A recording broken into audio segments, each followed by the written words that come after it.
Welcome to Discover Before Sleep channel.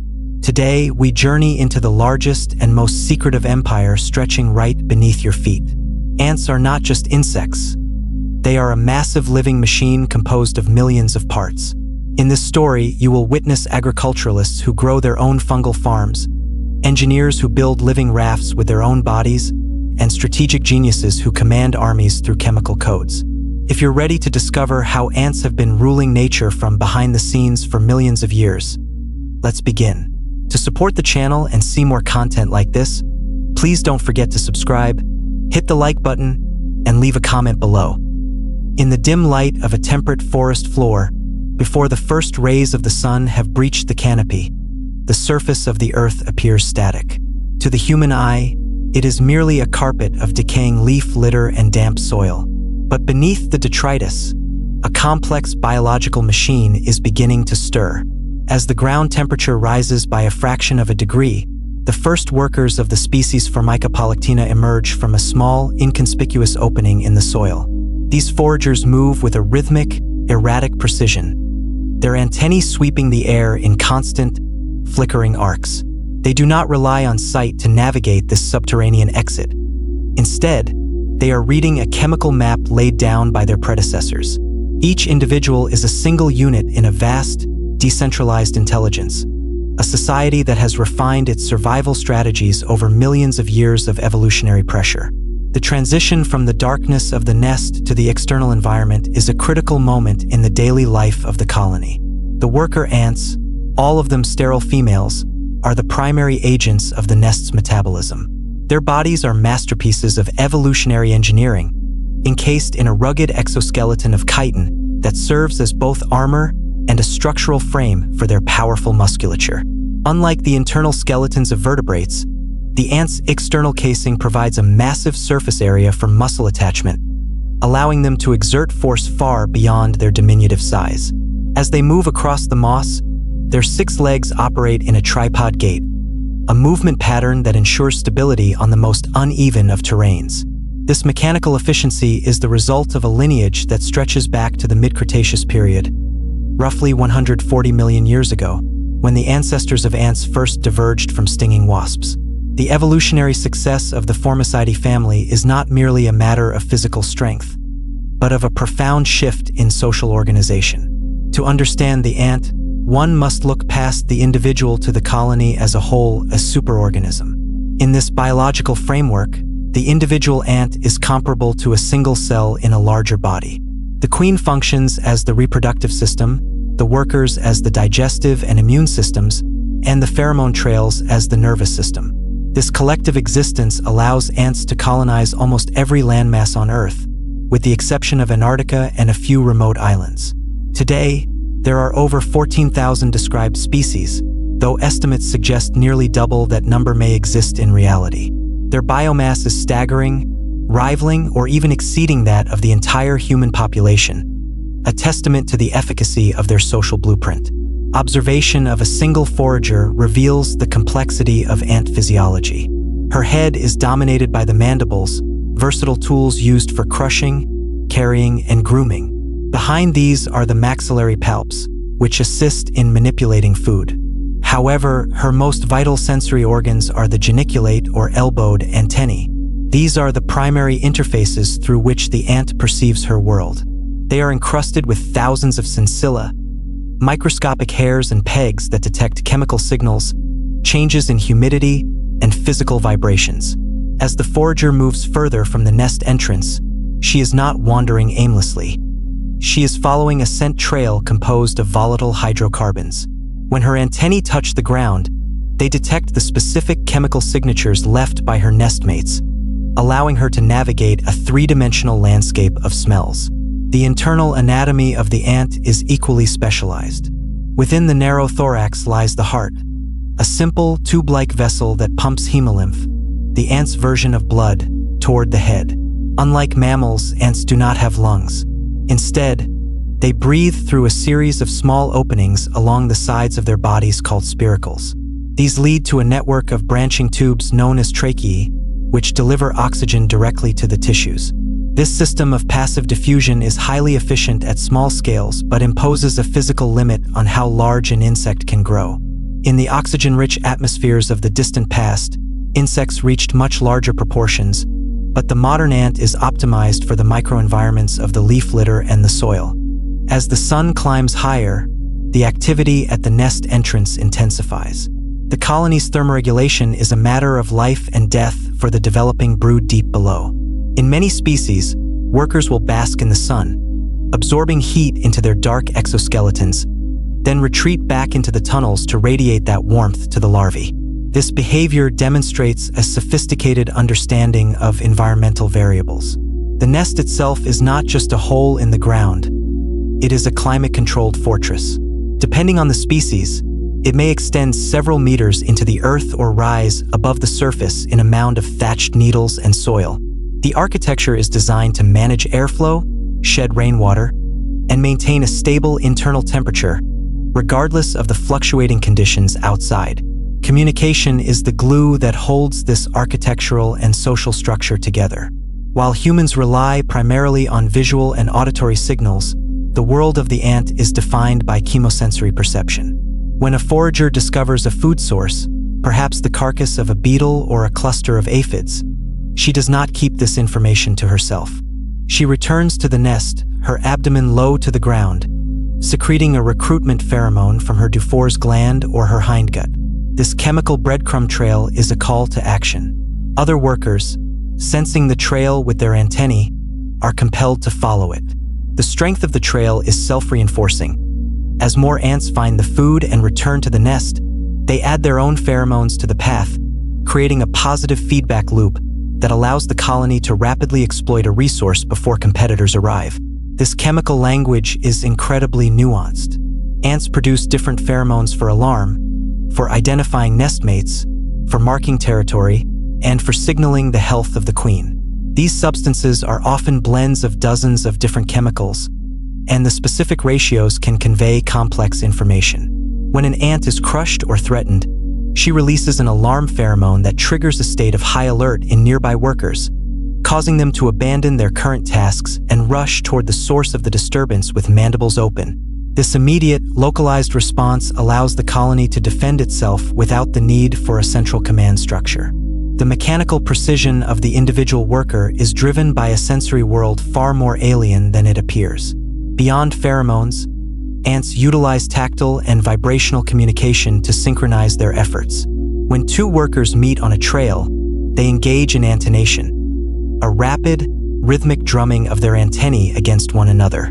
This is a high-speed exchange of data. By tapping the exoskeleton of a nestmate, an ant can detect the cuticular hydrocarbons that coat the other's body. This chemical signature acts as a living passport. It identifies the individual's colony, her specific caste, and even her recent work history. An ant that has been foraging in the sun will have a slightly different chemical profile than one that has been tending to the brood in the humid depths of the nest. Through these brief touches, the colony maintains a real-time census of its labor force. Some species have evolved an even more specialized form of communication: stridulation. By rubbing a small scraper on the abdomen against a finely ridged surface on the waist, the ant creates a high-frequency vibration. While humans might only hear a faint hiss, these vibrations travel through the soil and the structural elements of the nest. Stridulation serves as a localized emergency signal, often used when an ant is trapped by a cave-in or pinned by a predator. The surrounding workers feel these seismic pulses through sensitive organs in their legs, known as subgenual organs, and move toward the source to begin an organized excavation or defense. This collective coordination reaches its peak in the division of labor. In a colony, roles are rarely fixed for life but instead follow a trajectory known as temporal polytheism. Younger workers typically remain in the inner sanctum of the nest. Their primary duty is brood care, tending to the eggs, larvae, and pupae. These nurses are responsible for the constant grooming of the young, applying antibiotic secretions from their metapleural glands to prevent the spread of fungal spores in the crowded, humid chambers. As the workers age, their internal physiology shifts, and they move toward the periphery of the colony, taking on tasks such as nest maintenance, waste management, and finally, the most dangerous job: foraging. This progression ensures that the oldest individuals, those closest to the end of their natural lifespans, are the ones exposed to the risks of predation and environmental extremes. The life cycle of the individual ant begins in the deepest, most protected part of the mound. The queen, the sole reproductive engine of the colony, can live for decades, during which she may lay millions of eggs. These eggs are tiny, translucent ovals, meticulously sorted by the nurses. Once they hatch, the larvae emerge, legless, worm-like creatures that are entirely dependent on the workers for nourishment. The diet of the larva is a critical factor in the colony's future. Through a process known as trophallaxis, workers regurgitate liquid food to the larvae. The quantity and chemical composition of this food, combined with environmental cues, determine whether a larva will develop into a sterile worker or a new, winged reproductive. As the larvae grow, they undergo several molts before spinning a silk cocoon or hardening into a naked pupa. Inside this casing, the most profound transformation in the insect world occurs. Tissues are broken down and reorganized into the complex machinery of the adult ant. When the transformation is complete, the new worker, often pale and soft-shelled, known as a callow, is assisted out of her casing by older sisters. Within days, her exoskeleton darkens and hardens, and she takes her place in the social order. While the workers maintain the day-to-day operations, the colony's long-term survival depends on the production of alates, the winged males and virgin queens. On specific days of the year, usually triggered by a precise combination of temperature and humidity, following a rain event, thousands of these winged reproductives emerge for the nuptial flight. This is a synchronized dispersal that spans across entire landscapes, ensuring that individuals from different colonies can find one another and maintain genetic diversity. The males, whose only biological purpose is to provide sperm, die shortly after mating. The young queens, however, face a monumental task. After mating with one or several males, they drop to the ground, tear off their now useless wings, and seek a site to begin a new dynasty. The founding of a new colony is a period of extreme vulnerability. A lone queen must find or excavate a small chamber, sealing herself inside. For weeks or months, she will not eat. She survives by metabolizing her own flight muscles, which are no longer needed, and her stored fat reserves to produce the first small batch of eggs. She feeds the resulting larvae with her own saliva. These first workers, often called minims, are significantly smaller than the workers of an established colony, as they were raised on limited resources. Once they mature, they break out of the chamber to find food, taking over the labor of the nest and allowing the queen to retire into a life of pure egg production. This transition from a solitary founder to a flourishing society is governed by the principles of collective intelligence. No single ant has a master plan for the nest, yet the resulting structures are masterpieces of engineering. Some species, like the leafcutter ants of the genus Atta, create sprawling underground complexes that can displace over 40 tons of soil and house millions of inhabitants. These nests are equipped with sophisticated ventilation shafts that utilize the principles of convection to pull fresh oxygen into the deep fungal gardens and expel carbon dioxide. This is not the result of conscious design, but of stigmergy, a process where an individual's action leaves a mark on the environment that stimulates the next action by a nestmate. An ant finds a small pile of soil and adds a grain to it.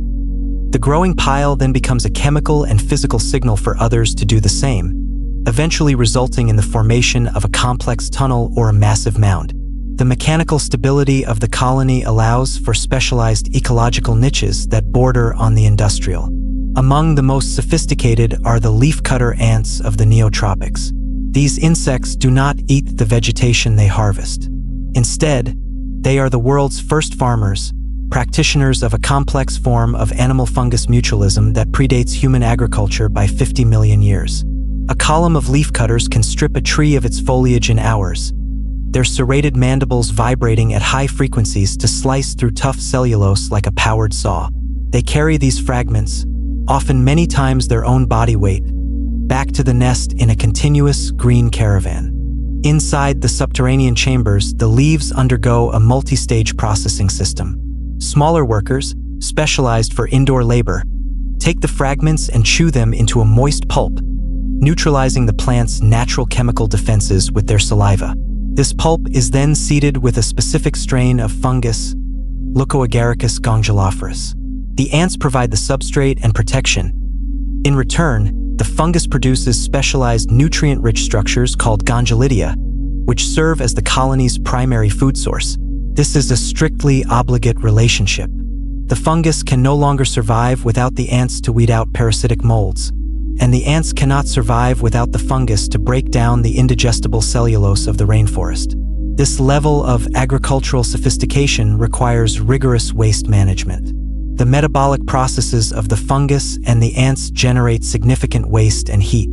To prevent the buildup of toxic pathogens, the colony designates specific refuse chambers or external middens. Older workers who are nearing the end of their lives are often the ones tasked with handling this hazardous waste. They spend their remaining days moving fungal debris and dead nestmates to these piles, rarely re-entering the main living quarters to avoid contaminating the healthy brood. This spatial segregation of labor is a fundamental biological defense mechanism, a form of social immunity that allows millions of individuals to live in high-density environments without the catastrophic spread of disease. As the colony grows, its footprint on the ecosystem expands.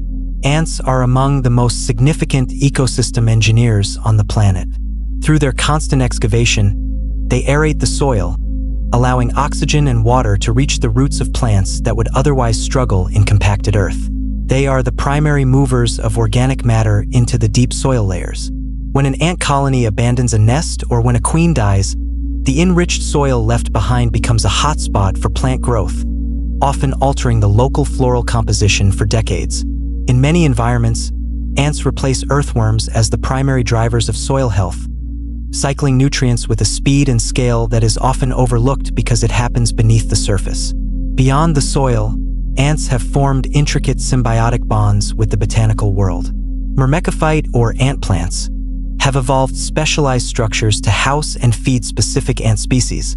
The bullhorn acacia of Central America provides hollow thorns for nesting and secretes protein-rich Beltian bodies from its leaf tips to feed the resident Pseudomyrmex ants.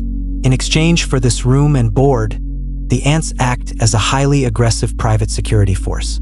They patrol the branches 24 hours a day, attacking any herbivore, from a small caterpillar to a large mammal that attempts to eat the leaves. They even prune away encroaching vines and competing seedlings that might shade out their host tree. This is not a choice made by the ants. It is a genetically encoded survival strategy where the fitness of the insect is inextricably linked to the health of the plant.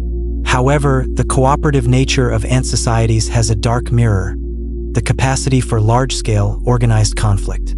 When two colonies of the same or different species compete for the same territory or resource, the result is often total war. Unlike the chaotic brawls of solitary predators, ant warfare is a tactical affair involving scouting, recruitment, and specialized combat roles. Some species utilize shoving matches to determine strength without lethal force, a ritualized display of colony size. Others, like the pavement ants of temperate cities, engage in massive sidewalk battles involving thousands of casualties to settle boundary disputes. In the tropical regions, the most formidable of these warriors are the army ants, such as those in the genus Eciton. These ants do not build permanent nests. Instead, they exist in a state of perpetual migration, forming bivouacs, temporary structures made entirely of the ants' own interlocking bodies. From these living nests, they launch massive swarm raids across the forest floor. A raiding column of army ants is a wall of mandibles, consuming almost any invertebrate and small vertebrate in its path. They represent the apex of collective hunting, using sheer numbers and relentless momentum to overwhelm prey that an individual ant could never hope to subdue. The raid is not led by a general. It is a self-organizing wave of chemical signals where the front line is constantly replaced by the pressure of the thousands following behind. The complexity of these societies also makes them targets for exploitation. The ant nest is a resource-rich environment, protected, climate-controlled, and filled with food. This has led to the evolution of myrmecophiles, thousands of species of beetles, crickets, and even butterflies that have evolved to live inside ant colonies. Some are mere scavengers, but others are sophisticated social hackers. They use chemical mimicry to trick the ants into accepting them as nestmates. Certain beetle species can produce pheromones that are so convincing they are not only tolerated but are actively fed by the workers, even as the beetles consume the ants' own eggs and larvae. The ants, slaves to their own chemical language, are unable to perceive the intruder as a threat because it smells like a sister. The exploitation of the social fabric does not stop at chemical mimicry. In the shadowed undergrowth of the temperate forest, a more sinister form of interaction occurs: dolosis or slave-making. Certain species, such as Polyergus, have become so specialized for combat that they have lost the ability to perform the basic tasks of survival. Their mandibles are curved, sickle-shaped blades, perfect for piercing the exoskeletons of enemies, but useless for digging tunnels or feeding their own larvae. To sustain themselves, these Amazon ants must conduct regular raids on the nests of related species, such as Formica. A slave-making raid is a display of overwhelming force and chemical manipulation. The raiders flood the target nest, releasing propaganda pheromones that induce panic and confusion among the defenders. While the defenders are scattered, the raiders seize the pupae and carry them back to their own fortress. When these stolen pupae hatch, the young ants emerge into a foreign society. Because ants learn the scent of their home in the first hours of adult life, these captives accept the slave makers as their own kin. They spend the rest of their lives foraging, cleaning, and feeding their captors, unaware that they are laboring for the very colony that decimated their biological family. This is a cold, biological reality where the survival of one lineage is built entirely upon the stolen labor of another. While some ants exploit other ants, others have turned their attention to the world of hemipteran insects, aphids, mealybugs, and scale insects. This relationship is a remarkable example of animal husbandry. Aphids feed on plant sap, which is rich in sugars but poor in nitrogen. To get enough protein, they must process vast quantities of sap, excreting the excess sugar as a sticky substance called honeydew. Ants have learned to harvest this waste. A worker will approach an aphid and gently stroke its abdomen with her antennae, a process known as milking. In response, the aphid releases a droplet of honeydew, which the ant drinks and stores in her social stomach, the crop. This is not a one-sided theft. The ants provide the aphids with an unparalleled level of protection. They will fight off ladybugs and lacewings that attempt to prey on their livestock.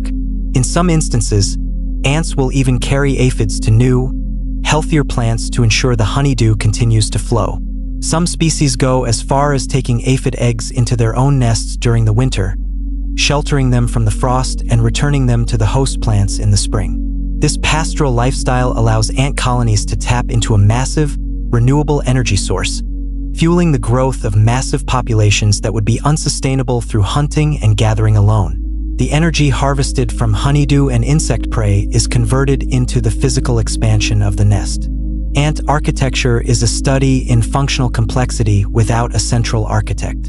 In the case of the weaver ants Ecophylla, the construction material is living leaves. To build their arboreal nests, workers form long chains, gripping each other's waists with their mandibles to bridge the gap between two leaves.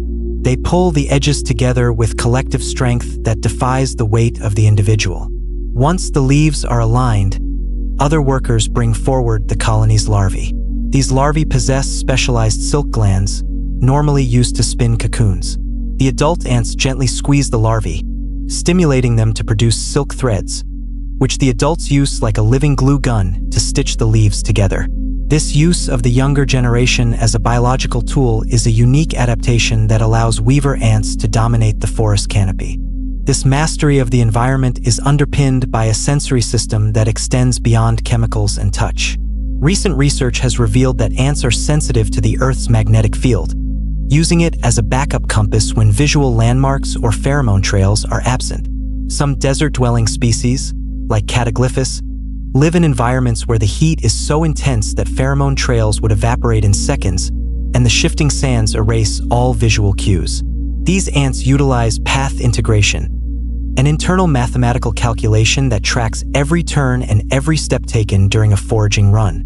By measuring the angle of the sun and counting their strides, they can calculate a direct beeline back to their nest entrance, a feat of biological trigonometry that ensures they spend the minimum amount of time exposed to the lethal midday sun.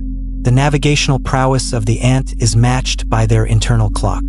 Circadian rhythms govern the colony's pulse, ensuring that different tasks are performed at optimal times. In the deep galleries, away from the cycle of day and night, ants still maintain a sense of timing. This temporal awareness is vital for the synchronization of the nuptial flights mentioned earlier. If the reproductives do not emerge simultaneously across the region, the chances of crossbreeding and establishing new colonies plummet.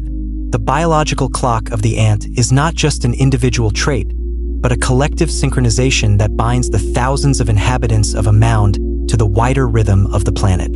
This synchronization also extends to the way ants manage their internal environment. Waste management is a constant struggle in a high-density society. Ants are remarkably hygienic. They regularly groom themselves and each other to remove parasites. They also utilize cemeteries, specific locations far from the brood and food stores where they deposit the dead. The signal to move a corpse is remarkably simple: the presence of oleic acid.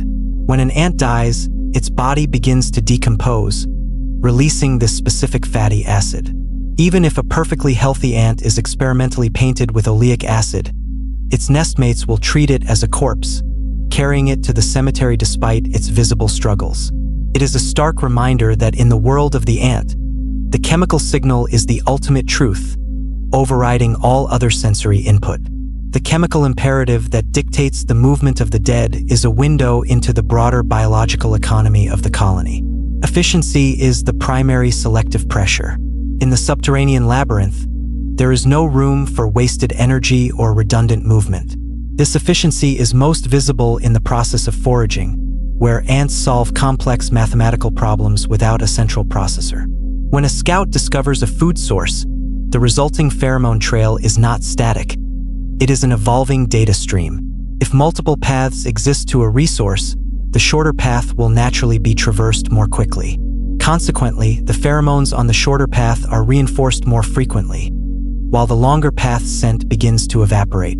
Over time, the colony calculates the most efficient route, a process of collective computation that is now studied by computer scientists to optimize human logistics and network routing. As the colony optimizes its foraging, it must also defend its gains. The physical diversity within a single species, known as polyphonism, is most striking in the soldier caste. In species like Phytol, certain larvae are fed a specific diet that triggers the development of massive heads and powerful adductor muscles. These soldiers are the heavy infantry of the ant world. Their primary function is not to gather food, but to provide defense and to use their oversized mandibles to crack open hard seeds or the shells of prey that smaller workers cannot penetrate. In some specialized cases, such as the doorhead ants of the genus Cephalotes, the soldiers have evolved flat, disc-shaped heads that fit perfectly into the circular entrances of their arboreal nests. They act as living plugs, physically sealing the colony away from intruders and only moving when they receive the correct chemical knock from a returning sister. This specialization allows ants to inhabit environments that would be hostile to more generalist organisms. In the mangrove swamps of Southeast Asia, Polyrhacus sokolova has adapted to the tidal cycle. These ants build nests in the mud that are submerged for hours every day. To survive, they have engineered their tunnels with air traps that hold bubbles of oxygen when the tide rises. During submergence, the ants enter a state of reduced metabolic activity, waiting for the water to recede before emerging to forage on the intertidal flats. This level of environmental adaptation is a testament to the flexibility of the formicid body plan and social structure. However, even the most resilient colonies are vulnerable to internal collapse from microscopic threats. Pathogens, bacteria, viruses, and fungi spread rapidly in the high-density environment of a nest. To counter this, ants have developed a sophisticated social immune system. Beyond the mechanical grooming of nestmates, many species produce potent antimicrobial compounds. The metapleural gland, unique to ants, secretes a cocktail of phenylacetic acid and other chemicals that inhibit the growth of bacteria and fungi on the ant's cuticle. When a worker returns from the outside world, she is often sanitized by her sisters, who lick her body to spread these protective secretions. This prevents the introduction of environmental spores into the fragile nursery chambers where the larvae reside. The most famous of these biological threats is the Ophiocordyceps fungus, often called the zombie ant fungus. When a spore lands on a foraging ant, it penetrates the exoskeleton and begins to consume the ant's non-vital tissues while manipulating its nervous system. The fungus does not kill the ant immediately. Instead, it compels the insect to leave the safety of the nest and climb a plant to a specific height, usually about 25 centimeters above the ground, where the temperature and humidity are optimal for fungal growth. The ant is then forced to clamp its mandibles onto a leaf vein in a death grip. Only then does the fungus consume the brain and sprout a fruiting body from the back of the ant's head, raining spores down on the trails below to infect the next generation of foragers. The colony's response to such a threat is ruthless and efficient. If a worker detects that a nestmate is behaving erratically or smells of a foreign pathogen, she may be forcibly removed from the nest or even killed and buried. This sacrifice of the individual for the health of the collective is the cornerstone of their evolutionary strategy. It is a world where the concepts of self and altruism are redefined by the proximity of genetic relation. Because of the haplodiploid method of sex determination, where females are born from fertilized eggs and males from unfertilized ones, sisters in many ant colonies are more closely related to each other than they would be to their own offspring. This genetic quirk makes the success of the queen and the survival of the sisters more important, in evolutionary terms, than the individual's own reproduction. This genetic bond is what allows for the extreme cooperation seen in supercolonies. In most species, colonies are distinct and hostile toward one another. However, certain invasive species, such as the Argentine ant, Linopithema humul, have lost this internal aggression. When introduced to new environments like Europe or California, they form massive, interconnected networks of nests that can span thousands of miles. Within these supercolonies, workers can move freely between different nests and different queens without being attacked. This lack of internal conflict allows them to focus all their energy on foraging and territorial expansion, often decimating local insect populations and disrupting entire ecosystems. The impact of such invasions highlights the role of ants as dominant players in the global biosphere. They are not merely inhabitants of the forest, they are its architects. In the tropical rainforests, ants are responsible for the dispersal of thousands of plant species. Many plants have evolved elaiosomes, fleshy, lipid-rich attachments on their seeds that serve no purpose other than to entice ants. The ants carry the seeds back to their nutrient-rich nests, eat the elaosome, and discard the seed in their underground refuse piles. This myrmecochory ensures that the seeds are planted in the perfect environment for germination, away from seed-eating birds and the competition of the parent plant. The dispersal of seeds is but one facet of the profound influence ants exert over the vegetation they inhabit. In the canopy of the Amazon, the species Elamerus decimarticulatus engages in a form of environmental engineering that borders on the macabre. These ants inhabit the stems of Hertella physophora plants, where they build elaborate galleries. To expand their territory and protect their host, they construct torture rack traps along the plant stems. They use the plant's own hairs, woven together with a specific fungal mycelium, to create a platform with small holes. Workers hide beneath these holes, mandibles open. When a much larger insect, such as a grasshopper, lands on the stem, the ant sees its legs and antennae from below, pinning its spread eagle against the surface. The colony then slowly dismembers the prey. This predatory strategy not only provides the ants with protein, but also ensures the host plant is cleared of devastating herbivores, showcasing a level of niche construction that rivals any terrestrial predator. This mastery of the physical world is predicated on an internal chemical factory of immense complexity. An ant's body contains dozens of specialized glands, each producing a different suite of compounds. The mandibular glands may produce alarm chemicals. The postpharyngeal gland stores lipids used for colony recognition, and the venom gland produces formic acid or complex alkaloids.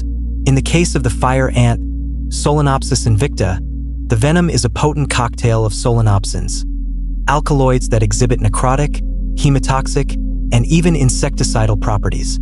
When a fire ant stings, it arches its abdomen, grips the skin with its mandibles, and injects the toxin repeatedly. This is not merely a defensive measure. It is a tool for subduing large prey and a weapon used in the relentless territorial expansion that has made them one of the most successful invasive species on the planet. The expansion of such species highlights the interplay between ant biology and human geography. Ants have become the ultimate hitchhikers of the Anthropocene. By nesting in the soil of potted plants, the wood of shipping pallets, or the crevices of global cargo, they have bypassed the natural barriers of oceans and mountains. Once established in a new environment, they often outcompete native species through a combination of superior recruitment and higher metabolic rates. Scientists studying these invasions use genetic sequencing to trace the lineage of a single supercolony back to its point of origin, often discovering that millions of ants across a continent are essentially part of the same fragmented family.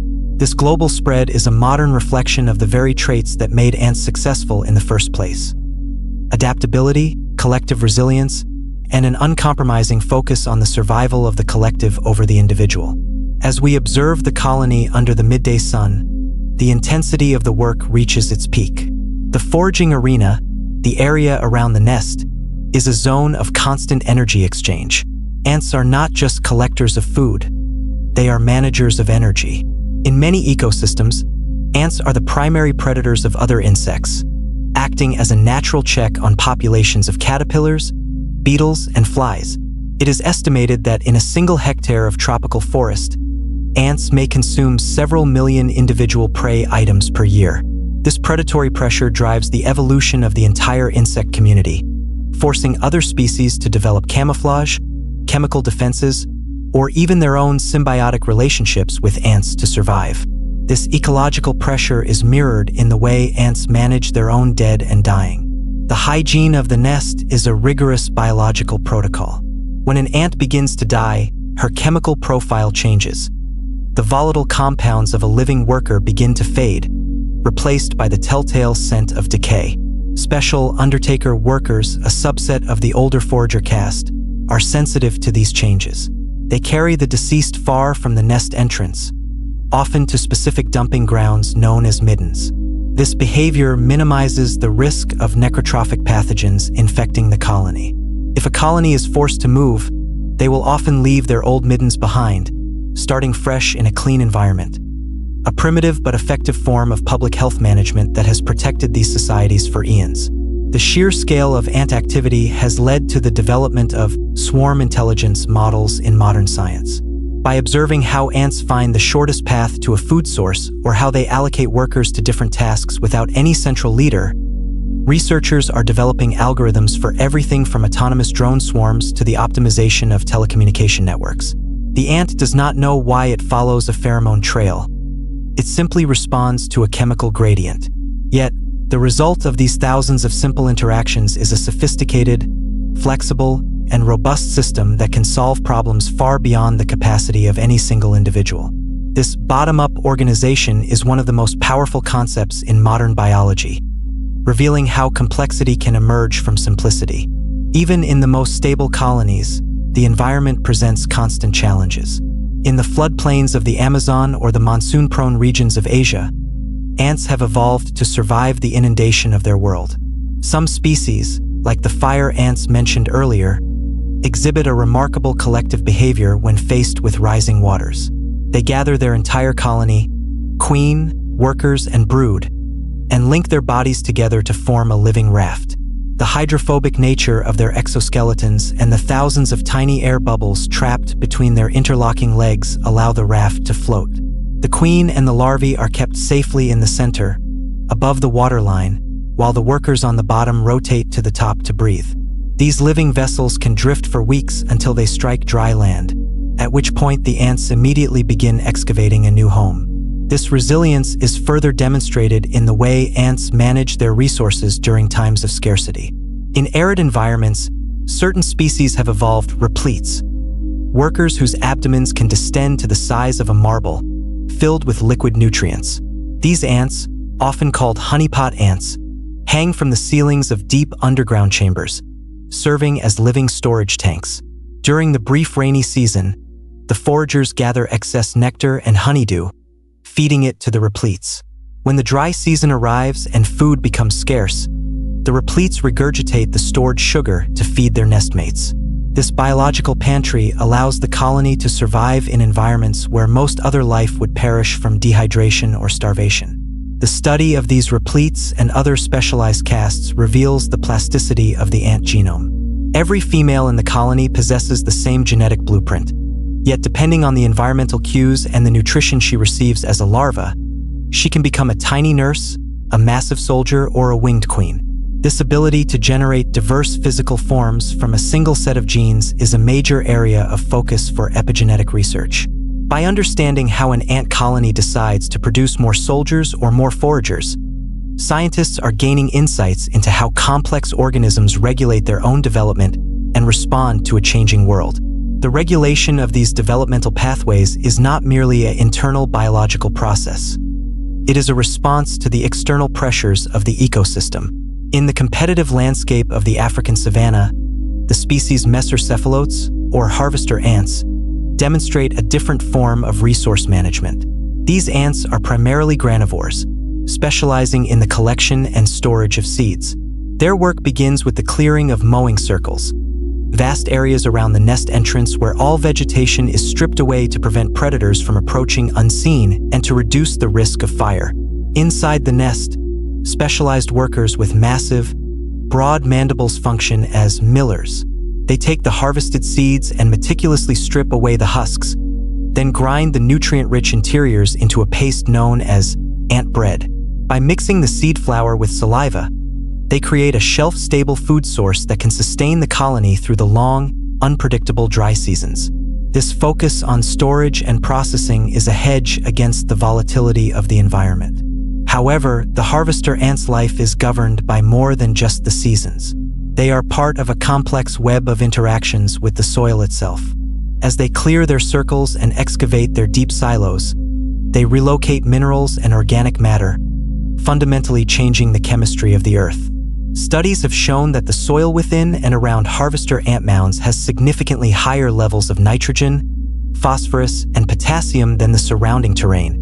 This creates a fertility island effect. Even after a colony has died out, these patches of enriched soil support more robust plant growth, demonstrating that the ants' impact on the landscape is measured in decades, not just seasons.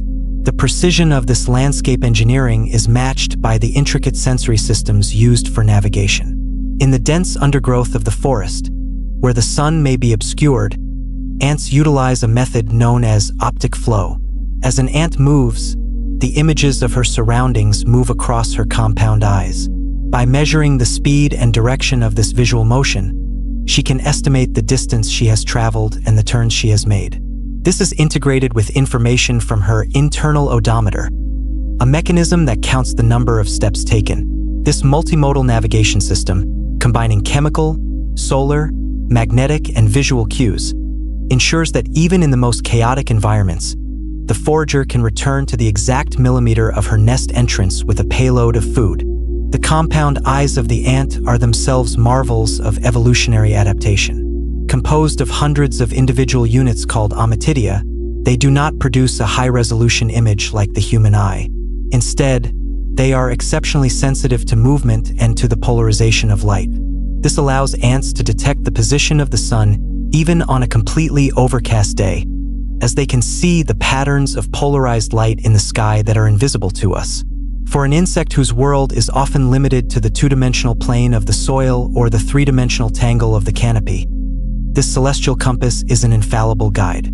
As the afternoon progresses, the temperature on the surface begins to drop, and the behavior of the colony shifts once more.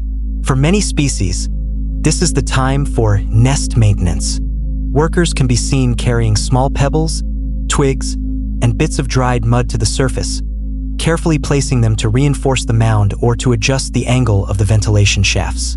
This is a constant, iterative process. If a rainstorm is approaching, the ants can sense the drop in barometric pressure. They respond by sealing the entrances and reinforcing the upper chambers with moisture-resistant materials. Their ability to predict and prepare for meteorological changes is a vital component of their survival in fluctuating climates. This structural integrity is paramount when the colony faces its most persistent threats: parasites and social parasites. Beyond the beetles and butterflies that mimic ant scents, there are species of ants that have abandoned the worker caste entirely. These are the inquiline parasites. A queen of a parasitic species will infiltrate a host nest, often by subduing or even assassinating the host queen. Once she has taken the throne, she spends her life laying eggs that are cared for by the host workers. Because she produces only new queens and males, and no workers of her own, she is a total drain on the host colony's resources. This represents a specialized evolutionary dead end, where the parasite is so finely tuned to its host that it cannot survive outside the stolen architecture of another society. The biological complexity of these interactions suggests that the ant colony is not just a group of individuals, but a site of intense evolutionary arms races. Every defense developed by the colony, whether chemical, behavioral, or structural, is eventually met by a counter-adaptation from a predator or parasite. The Phollomyrmex ants, for instance, have evolved to prey specifically on other ants by using chemical stealth to walk undetected into foreign nests. In response, some host species have developed more rigorous guard behaviors at the nest entrance, where workers are screened more frequently and aggressively. This constant pressure ensures that ant societies remain among the most dynamic and rapidly evolving groups on the planet. Modern scientific research into these systems has moved beyond simple observation into the realm of high-tech tracking. Using tiny radio frequency identification, RFID, tags glued to the backs of individual ants, researchers can now track every movement and interaction within a colony over the course of weeks. This data has overturned many old assumptions. It was once thought that every ant was a tireless worker, but RFID tracking has shown that in many colonies, a large percentage of the population is inactive at any given time. These inactive ants are not lazy. They serve as a critical labor reserve. If the colony is attacked or if a massive food source is discovered, these reserve ants can be mobilized instantly, providing the colony with the flexibility to respond to sudden changes in the environment. This labor management is the cornerstone of the colony's collective intelligence. There is no supervisor, no middle management, and the queen does not give orders. Instead, the division of labor is regulated by simple, localized interactions. If a forager returns to the nest and finds many workers ready to receive her food, she continues to forage. If she finds no one to take the food, she may switch to a different task, like nest cleaning. These encounter rates allow the colony to automatically balance its workforce according to the current needs of the collective. It is a system of governance that is entirely decentralized, yet far more responsive than many human hierarchies. As the shadows lengthen across the forest floor, the final foraging runs of the day are completed. The social stomach of the colony is full. Through trophallaxis, the mouth-to-mouth transfer of liquid, the nutrients gathered in the canopy and on the forest floor are distributed throughout the nest, reaching the queen and the youngest larvae in the deepest chambers. This liquid exchange is more than just feeding. It is a communication network. Along with the food, ants pass hormones, proteins, and chemical signals that regulate the growth and behavior of the entire group. In this way, the colony's nutritional state is shared by every individual, ensuring that the collective moves and reacts as a single, unified organism. The cooling air of the twilight hours signals a transition in the colony's metabolic rhythm. While the diurnal foragers retreat, a different set of workers often takes over, specialized for the cooler, more humid conditions of the night. This temporal niche partitioning allows the colony to remain active 24 hours a day, maximizing the exploitation of their territory. In the rainforests of Southeast Asia, the giant forest ant, Camponotus gigas, begins its nocturnal patrol. These ants are among the largest in the world, and their nighttime activities are coordinated not by sight, but by an heightened sensitivity to the chemical trails that have soaked into the bark of the trees over generations. They move through the canopy like shadows, harvesting the secretions of nocturnal insects and guarding their arboreal boundaries against rival colonies. The persistence of these societies across time is a result of their mastery over the microclimate. Deep within the soil, the nest is a thermal buffer. When the surface freezes in winter or bakes in the summer, the temperature in the lower chambers remains remarkably stable. This geothermal regulation is essential for the survival of the queen. In temperate regions, as the first frosts arrive, the colony enters a state of diapause. The ants' metabolism slows to a crawl, and they cluster together in a tight ball to conserve moisture and what little heat they generate. They have produced cryoprotectants, natural antifreeze compounds in their hemolymph, that prevent ice crystals from forming and rupturing their cells.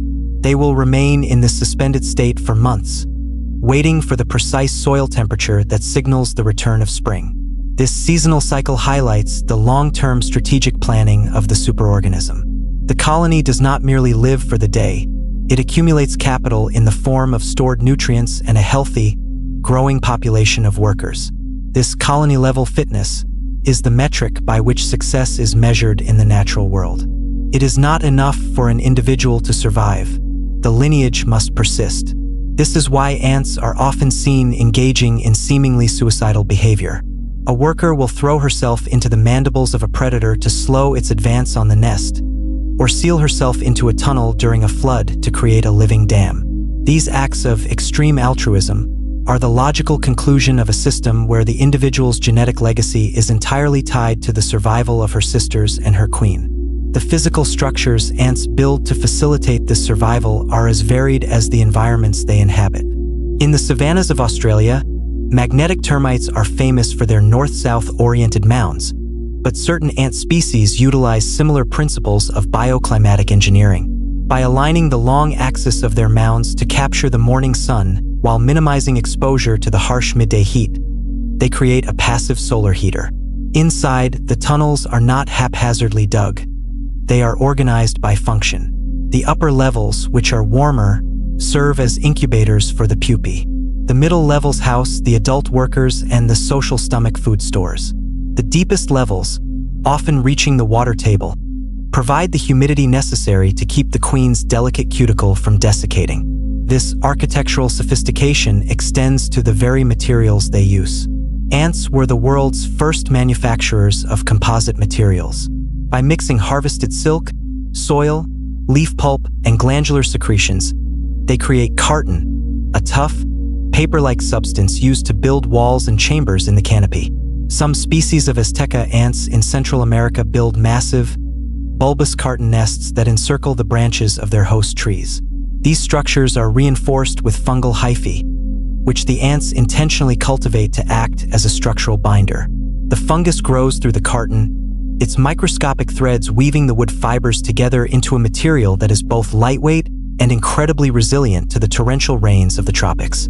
The relationship between ants and fungi is one of the most profound examples of coevolution in biology. While the leafcutters are the most famous practitioners, many other species utilize fungi in less obvious ways. Some use it as a structural component, as seen in the Azteca nests, while others use it as a filter to clean their tunnels of pathogens. There are even species of ants that have evolved to farm specialized yeasts on their own bodies, which they then feed to their larvae. This blurring of the lines between animal and fungus, between farmer and crop, illustrates the interconnectedness of the forest floor. The ant is not an isolated actor. It is the primary node in a web of symbiotic relationships that sustains the entire ecosystem. As we look closer at the soil chemistry altered by these activities, we find that ants are the primary drivers of the carbon cycle at the local level. By dragging tons of leaf matter underground and processing it through their fungal gardens or their own digestive systems, they accelerate the decomposition process. They turn locked carbon in the form of cellulose into active carbon that can be used by microbes and plants. In a very real sense, the forest breathes through the activity of its ants. Without them, the leaf litter would pile up, nutrients would remain trapped in dead wood, and the soil would become compacted and anaerobic. The health of the trees above is inextricably linked to the frantic, invisible labor of the millions of ants below. This ecological dominance has led to the evolution of myrmecomorphism, the mimicry of ants by other animals. Because ants are so well defended with stings, acid, and a collective army, many other creatures find safety in looking like them. There are hundreds of species of spiders, beetles, and even grasshoppers that have evolved body shapes and movement patterns that perfectly imitate specific ant species. Some spiders go as far as holding their front pair of legs in the air to mimic antennae. This is Batesian mimicry, where a harmless animal gains protection by appearing dangerous. By blending into the ant traffic on a tree trunk, these mimics can avoid being eaten by birds or wasps that have learned the hard way to leave ants alone. However, some mimics are more predatory. Aggressive mimics look like ants not to avoid predators, but to get close enough to the ants to eat them. Some salticid spiders will mimic the chemical signature and the jittery movement of an ant to infiltrate a trail, snatching a worker from the periphery and leaping away before the rest of the colony can react. This constant threat from wolves in sheep's clothing has forced ants to develop even more rigorous recognition systems. The chemical handshake between two ants is a high-stakes interrogation. A single wrong molecular note can result in an immediate and lethal response. The complexity of these recognition systems is a major focus of modern neurobiology. How can a brain smaller than a grain of salt process the hundreds of different chemical components in a nestmate's scent? The answer lies in the antennal lobes of the ant's brain. These structures are highly developed, with specialized clusters of neurons called glomeruli that are tuned to specific chemical functional groups. When an ant smells a trail or a sister, her brain creates a topographical map of the scent. This map is then compared against a stored template of the home scent. It is a biological version of facial recognition software, operating at the speed of a chemical reaction, allowing the ant to make split-second decisions that are vital for the security of the nest. The cognitive processing power of the ant brain is further augmented by a phenomenon known as distributed cognition. While the individual's neural capacity is limited, the collective brain of the colony is capable of processing vast amounts of environmental data simultaneously. This is observed in the way a colony chooses a new nesting site. If a nest is destroyed, scouts fan out in all directions to find potential new homes. Each scout evaluates a site based on specific criteria: the size of the entrance, the internal volume, and the light levels. When a scout finds a suitable location, she returns to the group and performs a recruitment run. However, the colony does not commit to the first site found. Instead, a quorum sensing threshold must be reached. Only when a sufficient number of individual scouts have independently discovered and voted for the same site by accumulating there does the colony begin the arduous task of moving the queen and the brood. This democratic process ensures that the society avoids the errors of a single individual, achieving a level of accuracy that approaches mathematical optimality.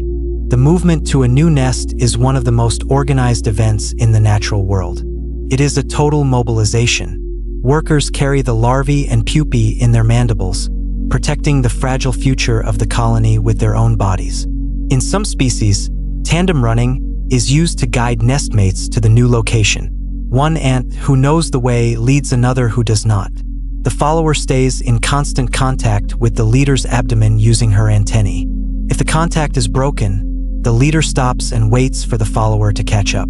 This is a rare example of teaching in the insect world, where an experienced individual modifies its behavior to provide information to a naive individual at a personal cost of time and energy. Once established in a new location, the colony immediately begins the process of trenching and reinforcement. This brings us to the physical impact of ants on the geology of our planet. Over millions of years, the burrowing activity of ants has significantly influenced the formation of soil profiles. In the tropics, where ants are most active, they act as the primary agents of pedoturbation, the mixing of soil layers. By bringing deep mineral soil to the surface and burying organic matter, they prevent the leaching of nutrients by heavy rains. In some regions of South America, the mounds of Atta ants are so large and numerous that they can be seen from satellite imagery, forming a moundscape that dictates the drainage patterns of the entire landscape. The scale of this geological work is matched by the diversity of the ants' own animal husbandry. Beyond the aphids and mealybugs mentioned earlier, some ants have developed even more specialized relationships. In the Australian outback, The larvae of several species of lichenid butterflies have evolved to take advantage of ant protection. These caterpillars produce a honey gland secretion that is irresistible to ants.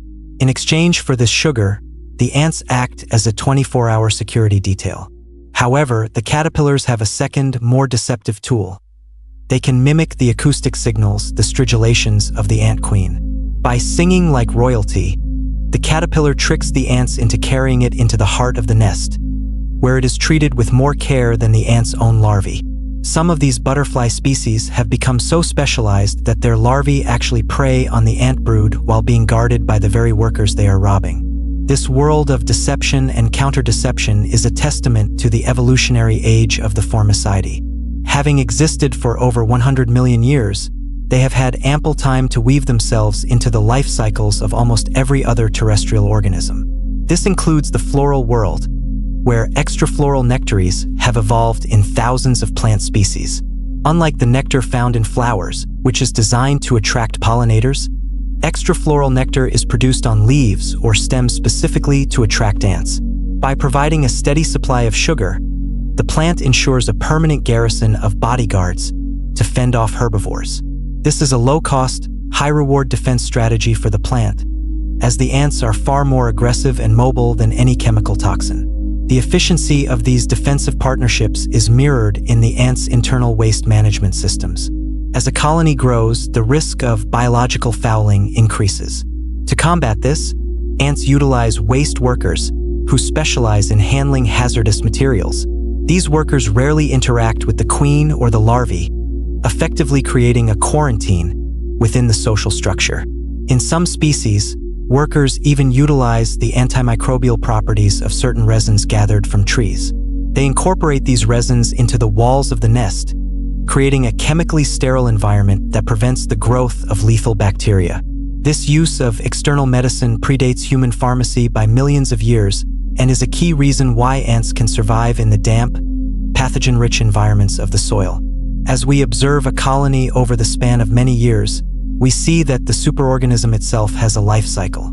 It is born when a founding queen successfully raises her first workers. It grows and matures as it begins to produce its own winged reproductives. And it eventually dies when the queen's egg-laying capacity fails or when the colony is overwhelmed by a superior competitor. However, the death of a colony is rarely the end of its impact. The abandoned tunnels serve as homes for countless other invertebrates, and the enriched soil continues to nourish the forest for years to come. The ant heap is not just a pile of dirt. It is a legacy of collective effort that reshapes the world on a microscopic and macroscopic scale. The study of this legacy has led to the development of myrmecology, the branch of entomology dedicated to the study of ants. Modern myrmecologists use everything from isotopic labeling to track nutrient flow through a colony to high-speed cameras that capture the mechanics of a trapjaw ant strike. The trapjaw ant, Odontomachus, possesses the fastest-moving predatory appendages in the animal kingdom. Their mandibles can snap shut at speeds of up to 230 kilometers per hour, generating a force that can decapitate prey or be used to propel the ant backward out of harm's way, a maneuver known as the escape jump.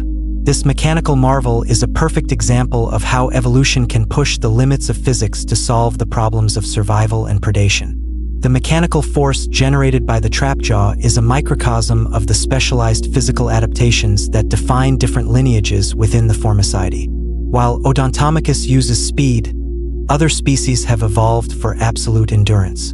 In the hardwood forests of the northern hemisphere, the carpenter ants of the genus Camponotus demonstrate a different mastery of physics. They do not eat wood. Instead, they are master excavators, carving smooth-walled galleries into the heartwood of trees. By utilizing the natural structural integrity of the timber, they create multi-story fortresses that are almost impenetrable to larger predators. Their mandibles are reinforced with zinc and manganese, trace metals sequestered from their diet and incorporated into the chitinous matrix to increase the hardness of their tools. This biological metallurgy allows them to chew through fibers that would dull the teeth of many small mammals.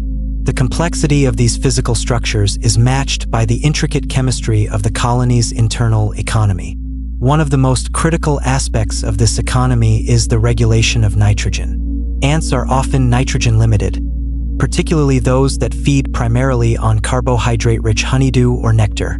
To solve this, many ants have evolved an internal symbiosis with specialized bacteria, such as Blockmania. These bacteria live inside the ant's midgut cells and provide essential amino acids that the ant cannot synthesize or obtain from its diet. This is a form of endosymbiosis similar to the mitochondria in our own cells. The bacteria are passed from the queen to her offspring through the egg, ensuring that every generation is born with the microscopic factory needed to process its food. This internal partnership is the hidden engine that allows ants to thrive in nutrient-poor environments where other insects would starve. This microscopic level of organization reflects the macroscopic organization of the superorganism's territory. An ant colony does not exist in a vacuum. It is surrounded by a no-man's land of competing interests. Territoriality in ants is a sophisticated spatial game. Some species utilize picket lines of guards, while others use chemical signposts to mark the boundaries of their influence. When a scout from a rival colony crosses one of these markers, she is not immediately attacked. Instead, there is often a period of assessment. The intruder smells the density of the resident colony's pheromones. If the scent is strong, indicating a large and healthy population, she will retreat. If the scent is weak, she may return to her own nest to recruit a raiding party. This ability to count or estimate the strength of an opponent through chemical density is a fundamental part of the strategic intelligence that prevents unnecessary and costly conflict. However, when conflict does occur, it is often catastrophic. The phenomenon of ant wars is most visible in the urban and suburban landscapes occupied by the pavement ant, Tetramorium immigrans. On spring and summer mornings, these ants engage in massive territorial battles on the edges of sidewalks. These are not disorganized brawls. They are highly structured displays of strength involving thousands of individuals. The ants lock mandibles and pull in opposite directions, a behavior known as tethering. This allows them to gauge the size and tenacity of the opposing force. These battles can last for hours, resulting in piles of casualties. Yet they rarely end in the total destruction of either colony. Instead, the boundary is slightly shifted, a chemical peace treaty is established, and the two societies return to their respective labors until the next seasonal shift in population density triggers a new dispute. This territoriality is the primary driver of species distribution in the wild. In the Amazonian rainforest, certain species of phytol have developed a mosaic distribution. Each colony controls a specific set of trees or a particular patch of the forest floor, and the boundaries between them are remarkably stable over years. This stability is maintained through a combination of physical defense and interference competition. Ants will actively destroy the nests of rivals or block their foraging trails with debris. By controlling the geography, they control the resources. This spatial dominance is why ants are considered dominant organisms. They do not just adapt to their environment, they actively exclude other life forms to create a monoculture of their own species within their territory. This dominance is most clearly expressed in the way ants manipulate the lives of other animals. One of the most specialized interactions is myrmecophily, involving the blue butterflies of the genus Maculinea. The life cycle of these butterflies is entirely dependent on the myrmica ant. The butterfly lays its eggs on a specific host plant, but once the caterpillar reaches a certain size, it drops to the ground and begins to beg. It releases a chemical cocktail that mimics the pheromones of an ant larva. The myrmica workers, finding what they believe is a lost sister, carry the caterpillar back into their nest. Once inside, the caterpillar sings to the ants using vibrational signals that mimic the queen's stridulation. This dual deception, chemical and acoustic, is so effective that the ants will prioritize feeding the caterpillar over their own brood, and in some cases will even protect the caterpillar during a colony move while leaving their own larvae behind to perish. The ability of a parasite to hijack the colony's social programming reveals the rigid nature of ant behavior. While the colony as a whole is intelligent, the individual ant is a slave to the signal. If a stimulus meets certain criteria, the right smell, the right vibration, the ant is compelled to respond. This is both the colony's greatest strength and its greatest vulnerability. It allows for the rapid, automated processing of information required to manage millions of individuals, but it also creates backdoors that can be exploited by any organism that can crack the chemical code. This ongoing evolutionary chess match between the social hackers and the colony's firewalls is one of the most intense areas of study in modern evolutionary biology. As the evening light fades into true night, the work of the colony continues deep underground. In the nursery chambers, the nurses are busy moving the larvae. Larvae are not just passive consumers. They are active participants in the colony's metabolism. In many species, the larvae function as the communal stomach. Because adult ants have very narrow waists, they often cannot swallow solid food. They bring pieces of insect prey to the larvae, who secrete digestive enzymes to break the proteins down into a liquid. The adults then drink this nutrient-rich larval milk. This reciprocal feeding is the ultimate expression of the superorganism's unity. The young provide the digestion, the workers provide the labor, and the queen provides the life, all bound together in a continuous loop of energy and information. The architecture of these deep chambers is designed to maximize this exchange. The walls are often coated in a fine layer of salivary cement that prevents the collapse of the tunnels and helps to maintain the high humidity required for the larvae's delicate skin. In some species, the ants even wallpaper the chambers with the discarded cocoons of previous generations, providing a layer of insulation. This recycling of materials is a hallmark of the ant colony's efficiency. Nothing is wasted.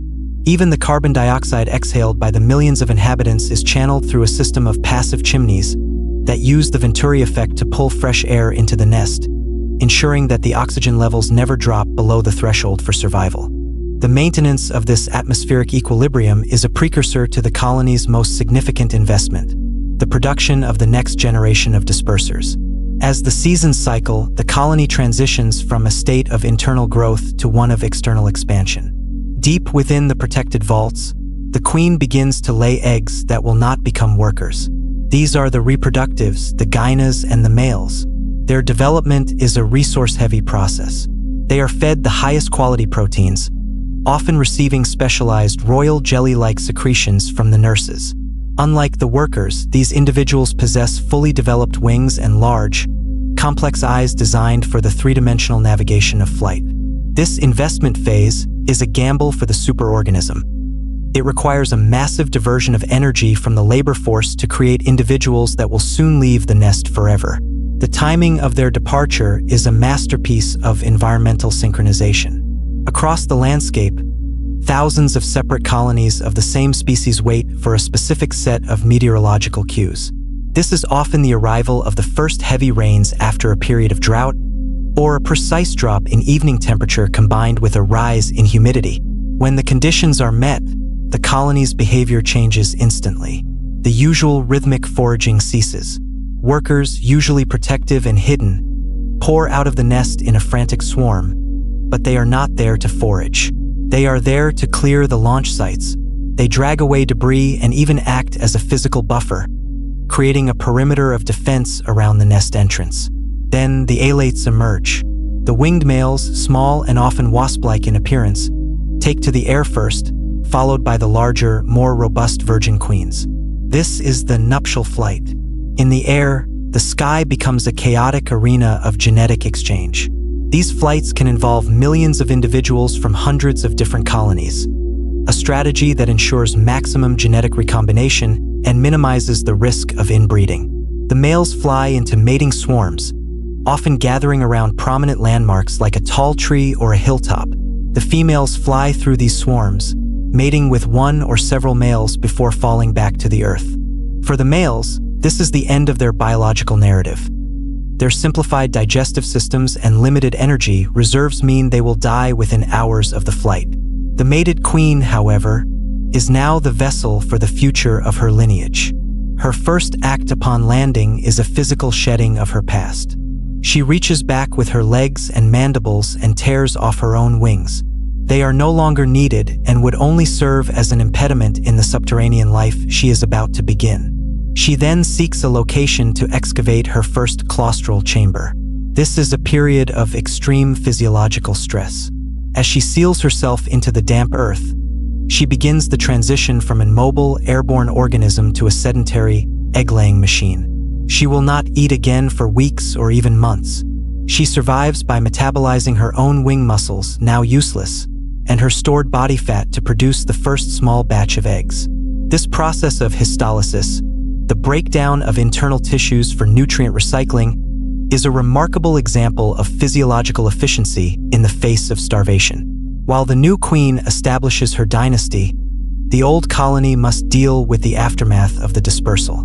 The loss of so much biomass is a significant blow, but it is also a clearing of the slate. The workers return to the task of maintaining the mound and tending to the remaining larvae. In some species, the social structure is not limited to a single queen. These polygynous colonies may house dozens or even hundreds of queens, all laying eggs simultaneously. This redundancy provides the colony with incredible resilience. If one queen dies or is killed by a predator, the superorganism continues to function without interruption. In these societies, queens are often less regal and more mobile, sometimes even leaving the parent nest with a small contingent of workers to start a satellite colony nearby, a process known as budding. This budding strategy allows certain species to dominate entire habitats.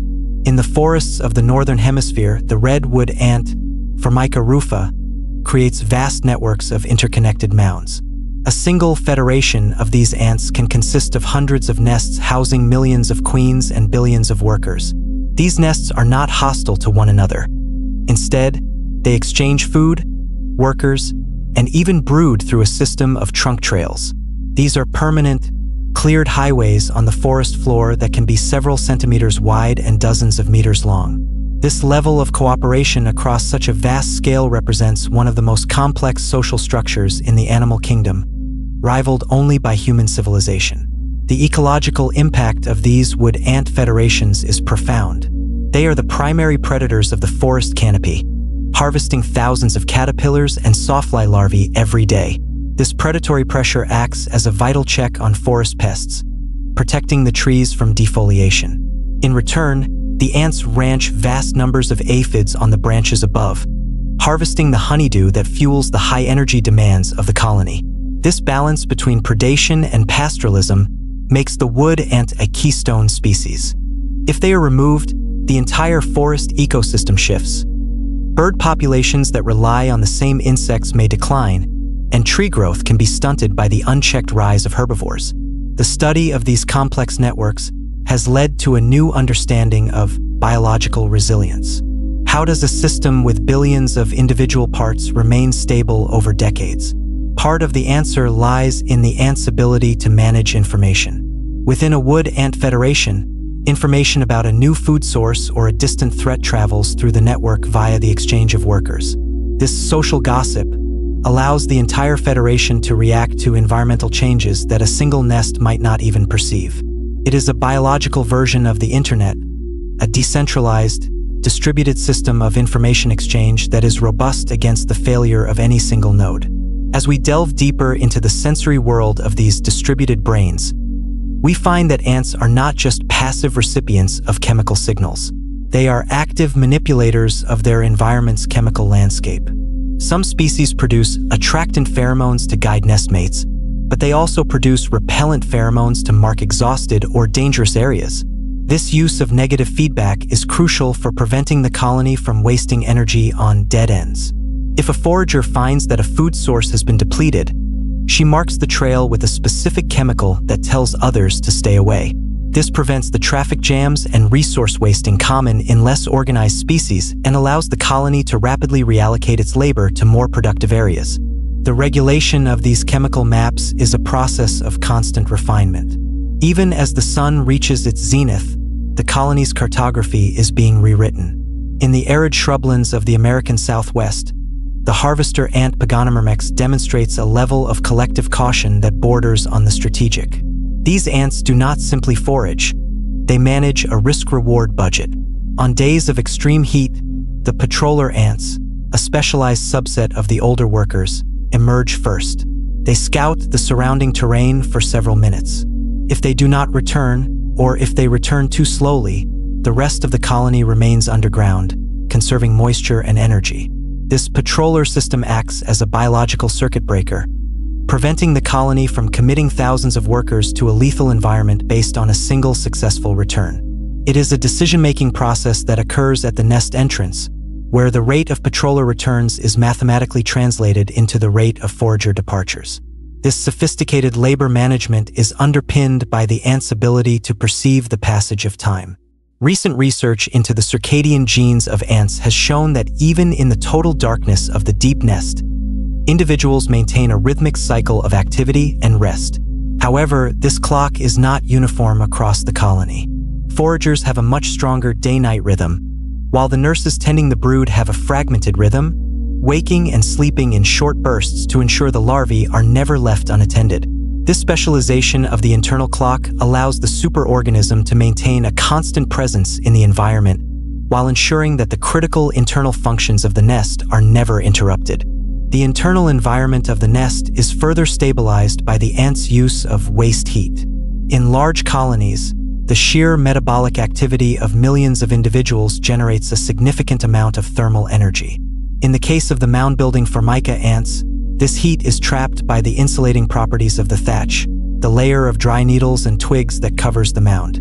This biogenic heat allows the colony to maintain temperatures several degrees above the surrounding soil, accelerating the development of the brood and giving the colony a head start in the early spring. The mound itself is an active solar collector. The ants will often clear away shading vegetation to ensure the sun's rays hit the mound directly, demonstrating an understanding of the relationship between light, heat, and biological growth. While most ants are terrestrial or arboreal, the diversity of the Formicidae has led some species into the most extreme environments on Earth. In the salt pans of North Africa, the silver ant, Cataglyphus bombacina, has evolved to forage at temperatures that would kill almost any other animal. Their bodies are covered in specialized triangular hairs that reflect visible and near-infrared light, giving them a metallic, silvery appearance. These hairs act as a high-tech cooling system, reflecting the sun's radiation while allowing the ant to radiate its own body heat back into the environment. They only emerge during the hottest part of the day, when their predators are forced to seek shade, allowing them to scavenge the carcasses of insects that have succumbed to the heat. Their movements are lightning fast, reaching speeds of nearly a meter per second, the equivalent of a human running at over 400 miles per hour, to minimize their contact with the searing sand. The survival of the silver ant is a triumph of individual physiology, but for most ants, survival is a matter of collective defense. This defense is not always physical. In the complex world of the rainforest, alarm defense systems often involve the recruitment of other species. Some ants have formed a tripartite symbiosis with plants and hemipteran insects. The ants protect the plant from herbivores, the plant provides nesting space, and the hemipterans provide honeydew. If the plant is attacked by a large herbivore, the vibrations and chemical signals released by the damaged leaves trigger an immediate mobilization of the ants. In some cases, the ants will even release volatile chemicals that attract predatory wasps to attack the herbivore, a form of biological signaling that uses the enemy of the enemy as an ally. The complexity of these interactions suggests that ants are not just participants in their ecosystems, but the primary facilitators of biodiversity. In the fynbos of South Africa or the woodlands of Australia, up to 40% of the plant species rely on ants for seed dispersal. This myrmecochory is so vital that the extinction of a single ant species can lead to the collapse of the entire floral community. The ants do not just move the seeds, they provide a safe site for germination. By dragging the seeds into the nutrient-rich, moist, and fire-protected environment of the nest, they ensure that the next generation of plants has the best possible start.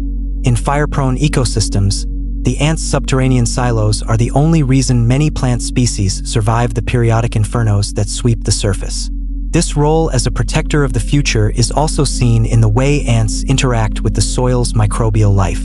The myrmecosphere, the area of soil immediately surrounding an ant nest, is a hotbed of microbial activity. Ants produce a variety of secretions that inhibit harmful pathogens, but encourage the growth of beneficial bacteria and fungi. These microbes help break down organic matter and fix nitrogen, further enriching the soil. The ant colony is essentially a biological catalyst, speeding up the slow processes of the earth and creating pockets of intense productivity in otherwise barren landscapes. This microbial management is a new and burgeoning field of research, revealing that the ants' influence extends far into the microscopic realm. As the sun begins its descent, we observe a phenomenon known as scout-led recruitment in a colony of Leptothorax. A single worker has found a small piece of sugar and is leading a sister to it. This is tandem running, but with a twist. The leader frequently pauses to allow the follower to memorize the visual landmarks along the route. If the follower is distracted or loses the trail, the leader waits, sometimes for several minutes, for the follower to relocate her. This is a high-cost behavior for the leader, but it is a high-reward investment for the colony. By teaching a nestmate the route, the leader ensures that the resource can be exploited more efficiently in the future. It is a bridge between the simple pheromone following of the lower ants and the complex cultural transmission of information seen in higher mammals. The cognitive flexibility required for such teaching is matched by the ant's ability to recognize individuals. While most recognition is based on the colony odor, some species have been shown to recognize individual nestmates based on subtle variations in their chemical profiles. This is particularly important in species with complex social hierarchies, where workers must know who is a dominant patroller and who is a subordinate nurse. This individual recognition is the basis for a more nuanced social structure, where status and experience play a role in the division of labor. It moves the ant colony away from the model of a simple machine and toward the model of a complex, socially stratified society. The stratification of these societies is most evident when the colony faces the pressure of survival in a shifting climate. In the temperate regions of the northern hemisphere, the change from summer to autumn triggers a profound shift in the colony's internal chemistry. As the photoperiod shortens, the queen's egg production slows, and the workers begin to accumulate fat bodies, internal storage tissues that act as a biological battery for the coming winter.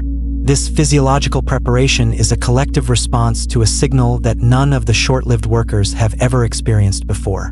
It is a testament to the evolutionary memory encoded in their genome. The colony is not merely reacting to the cold. It is anticipating it, shifting its metabolism toward conservation long before the first frost touches the ground. In the tropical rainforests, where the seasons are defined by rainfall rather than temperature, the challenges are different. For the species Camponotus schmitzi, which lives in a symbiotic relationship with the carnivorous pitcher plant Nepenthes bicalcarata, survival depends on a mastery of the aquatic environment. These ants live inside the hollow tendrils of the plant and are the only insects capable of swimming and diving into the plant's digestive fluid. When a large insect falls into the pitcher, the ants dive in, seize the prey, and drag it out. This prevents the pitcher from becoming overwhelmed by rotting organic matter, which would harm the plant, while providing the ants with a steady source of protein. This kleptoparasitism turned mutualism is a rare example of an ant species adapting its physical behavior to exploit a niche provided by a predatory plant. The precision of such adaptations is driven by the relentless competition for space. In the dense three-dimensional world of the canopy, territorial mosaics are maintained with an intensity that rivals human border disputes. Some arboreal ants, like the weaver ants of the genus Ecophylla, are so aggressive that they maintain no-fly zones around their nests. Any insect that lands on a leaf within their territory is immediately swarmed. These ants utilize a chain-link defense. When one ant bites an intruder, she releases an attraction pheromone that brings dozens of others to the exact spot. They do not just bite, they pull. By stretching the intruder's limbs in opposite directions, they effectively immobilize it, allowing other workers to deliver lethal doses of formic acid. This collective aggression is balanced by an equally sophisticated system of internal sanitation. The social immune system mentioned previously is not just about chemicals. It involves physical architecture. Some species build specialized sanitary traps at the entrances of their nests, depressions in the soil filled with antimicrobial resins or dry sand that serves to scrub the bodies of returning foragers. This mechanical cleaning reduces the load of environmental spores before the worker enters the sterile environment of the brood chambers. Furthermore, if a colony is infected by a particularly virulent fungus, They may engage in social isolation, where infected individuals voluntarily leave the nest to die in solitude, a behavioral sacrifice that prevents the collapse of the entire superorganism. The study of these behaviors has opened a window into the evolution of complex systems. By modeling ant behavior, researchers are gaining insights into how large groups of simple agents can achieve global stability without central control. This is the essence of emergence, the process where the whole becomes greater than the sum of its parts. An ant doesn't know it is part of a sanitation department or a border guard. It simply responds to a local stimulus with a pre-programmed behavior. Yet, the result is a society that can manage waste, defend territory, and raise young with a degree of efficiency that surpasses most mammalian groups. This decentralized model is now being applied to the design of resilient power grids and autonomous vehicle networks, where the ability to self-organize in the face of local failure is paramount. The resilience of the ant society is also tested by the presence of social parasites that have evolved to bypass these defenses. One of the most remarkable is the beetle Claviger testaceus, which lives its entire life inside the nests of laziest ants. This beetle has lost the ability to feed itself. Instead, it has evolved specialized tufts of hair called trichomes that secrete a substance the ants find irresistible. The ants are so addicted to this secretion that they will prioritize feeding the beetle over their own larvae. The beetle even mimics the begging behavior of ant larvae, tapping the worker's mouthparts to trigger the regurgitation of food. This is a form of biological hijacking, where the parasite uses the colony's own altruistic instincts against it. As we look at the global distribution of these societies, we see that ants are among the most successful colonizers of the planet. However, this success comes with a cost to the environments they invade. The global invasive ant problem is one of the most significant threats to modern biodiversity. Species like the red imported fire ant, Solenopsis invicta, or the little fire ant, Wasmannia oropunctata, have been transported by human commerce to every corner of the globe. In their new environments, they often lack the natural predators and competitors that kept their populations in check. They form supercolonies that can cover thousands of hectares, killing off native insects, lizards, and even small mammals. These invasions highlight the power of the ant social structure when it is released from ecological constraints. Scientific efforts to control these invasions have moved away from broad-spectrum pesticides toward biological control. Researchers are now looking for the specific natural enemies of these ants in their home ranges, such as the phorid fly. These flies are highly specialized. The female hovers over a fire ant and injects an egg into its thorax. The resulting larva migrates to the ant's head, where it releases an enzyme that causes the head to fall off. The fly then pupates inside the severed head capsule. This decapitating fly is a precision instrument of nature, a specialized predator that evolved alongside the ant and serves as a natural brake on its population growth. The introduction of these flies into invaded areas is a delicate balancing act, a form of ecological restoration aimed at reinstating the natural checks and balances that govern ant societies. Beyond the conflicts and invasions, the daily life of the ant is a study in the quiet persistence of life. As the afternoon shadows lengthen, the mowing circles of the harvester ants are busy with the last loads of the day. Each seed brought into the nest is a packet of energy, a hedge against the uncertainty of the future. The colony is a living library of information, stored not in books, but in the chemical trails, the architectural patterns of the nest, and the genetic code of the queen. It is a society that has survived the extinction of the dinosaurs, the shifting of continents, and the rise of humanity. Their secret is not strength, but cooperation, the ability to subsume the individual into the collective to achieve what no single organism could ever do alone. The sensory world of the ant, so different from our own, reminds us that there are multiple ways to perceive and inhabit the earth. While we see a forest as a collection of trees, the ant sees a landscape of chemical gradients, thermal pockets, and vibrational signals. They are the silent majority of the terrestrial world, the invisible workers who maintain the health of the soil and the balance of the ecosystem. Every step we take on the forest floor is a step over a vast, hidden civilization, a world of intense labor, complex communication, an ancient biological wisdom that continues to thrive, indifferent to the world of the giants above. The persistence of this biological wisdom is perhaps nowhere more evident than in the sanitation departments of the colony. While we have observed the removal of the dead, the management of living waste is a more continuous and subtle process. In many subterranean nests, ants designate specific latrine chambers. These are distinct from the refuse piles where solid waste is kept. They are localized areas where the colony's liquid metabolic waste is concentrated. Recent isotopic studies have revealed that these chambers are not merely dumps. They are sites of intense microbial processing.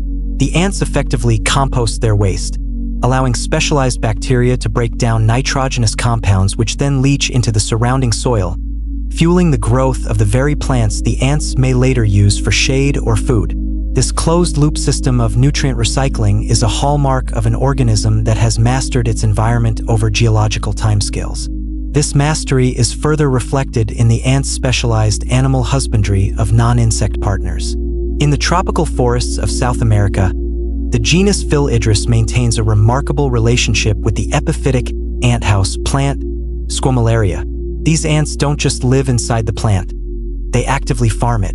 They collect the seeds of the plant and plant them into the bark of host trees, fertilizing the seedlings with their own nutrient-rich waste. As the plant grows, it develops a large, bulbous tuber filled with preformed galleries, the perfect ready-made fortress for the ants. This is a form of obligate cultivation, where the plant provides the architecture and the ants provide the dispersal and the fertilizer. It is an evolutionary pact that ensures the survival of both species in the competitive, nutrient-poor environment of the forest canopy. The biological complexity of such bonds is the result of millions of years of chemical fine-tuning. For an ant to know how to plant a seed or milk an aphid, it relies on a suite of fixed action patterns, complex behaviors triggered by specific environmental cues. These are not learned behaviors in the human sense, but are hardwired into the nervous system. When a worker of the species Lasius flavus encounters a root-feeding aphid, the tactile sensation of the aphid's body and the chemical scent of its honeydew trigger a protective response. The ant will immediately begin to build a small earthen barn around the aphid to shield it from predators. This architectural instinct is so strong that even a worker raised in isolation will attempt to protect an aphid the first time she encounters one. As the late afternoon sun casts long, golden shadows across the forest floor, we see the results of this hardwired efficiency. The foraging arena is a hive of activity, but it is also a site of constant environmental monitoring. Ants are sensitive to the subtle cues of an impending storm, the rise in atmospheric humidity, the shift in wind direction, and the drop in pressure. In response, they don't just retreat, they reorganize. Workers can be seen frantically carrying ballast, small pebbles and heavy bits of wood, to the nest entrance to weigh down the thatch and prevent it from being scattered by high winds. Others work to deepen the drainage channels around the mound, ensuring that runoff is directed away from the sensitive lower chambers where the queen resides. This level of foresight is vital for the long-term stability of the superorganism. A single flood or a prolonged drought can wipe out years of colony growth. To mitigate these risks, many species have evolved bet hedging strategies. In the desert-dwelling Veromesser ants, the colony does not release all of its alates during the first rain of the season. Instead, they release them in staggered waves over several weeks. This ensures that even if one mating swarm is wiped out by a sudden cold snap or a localized predator surge, other reproductives will be available to carry on the genetic line. It is a biological insurance policy, a recognition that in the natural world, the only constant is uncertainty. The genetic line itself is protected by a level of security that rivals any human fortress. The queen is the most guarded individual in the colony, but she is also the most scrutinized. If a queen's pheromonal output begins to wane, signaling a decline in her health or fertility, the workers may respond with queen execution. They will surround the aging queen and bite or sting her to death, clearing the way for a more productive successor. This cold, calculated decision-making process ensures that the colony's reproductive engine is always operating at peak efficiency. It is a stark reminder that in the world of the ant, the individual, even the queen, is subordinate to the long-term viability of the group. The study of this group-level selection is one of the most debated topics in evolutionary biology. How can a gene for self-sacrifice persist if the individual carrying it does not reproduce? The answer lies in the inclusive fitness mentioned earlier. By helping her mother, the queen, produce more sisters, a worker ensures that her own genes are passed on to the next generation, albeit through a surrogate. This genetic math is the foundation of all ant societies. It explains why a worker will spend her entire life in the dark, tending to larvae that are not her own, or why a soldier will fight to the death to protect a mound she will never leave. As the sun finally dips below the horizon, the diurnal species begin their final retreat. But the forest floor does not become silent. The nocturnal shift of ants is just beginning to emerge. These specialists, like the large Camponotus or the pale, cryptic amblyopone, utilize a different sensory toolkit. Their compound eyes are often larger and more sensitive to low light, and their reliance on chemical trails is even more pronounced. The amblyopone, or Dracula ants, are particularly specialized. They possess a unique and somewhat gruesome form of non-lethal cannibalism. The workers do not forage for traditional food to feed their sisters. Instead, they hunt small invertebrates and feed them to their own larvae. When the adult ants are hungry, they gently bite the larvae and drink a small amount of their hemolymph. The larvae are not killed by this process. They serve as a living, self-regenerating food reservoir for the colony during times of scarcity. This extreme adaptation is just one of many that allow ants to inhabit the fringe environments of the world. From the canopy of the highest rainforest trees to the dark, oxygen-poor tunnels deep within the soil, ants have found a way to survive and thrive.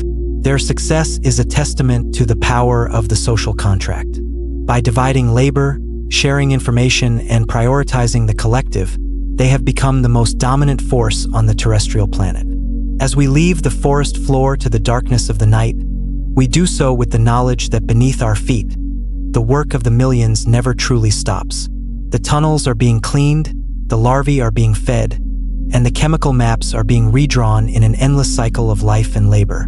The transition into the nocturnal world is not merely a change in lighting, but a complete recalibration of the colony's sensory priority. For the species Phytol desertorum, the darkness of the desert night offers a reprieve from the desiccating heat, but it also invites a new suite of predators.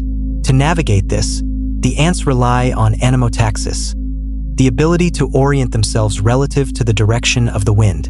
By sensing the movement of air across their delicate antennal hairs, they can follow chemical plumes to their source with greater accuracy than in the turbulent air of the day. This invisible landscape of scents and breezes allows the colony to find fallen seeds and insect remains with a mechanical efficiency that seems almost supernatural in the pitch black of the undergrowth. Beneath the surface, the work of construction never ceases. The structural integrity of the nest is maintained through tamping, a behavior where workers use their heads and mandibles to compress damp soil into a smooth, hard surface. This biocementing prevents the collapse of the tunnels and creates a barrier against the intrusion of water. In some specialized species, like the doorstop ants of the genus Colobopsis, the workers' heads have evolved into a perfectly circular, flattened shield. They spend their entire lives acting as living barricades, their heads fitting so precisely into the nest entrance that they appear to be part of the surrounding wood or soil.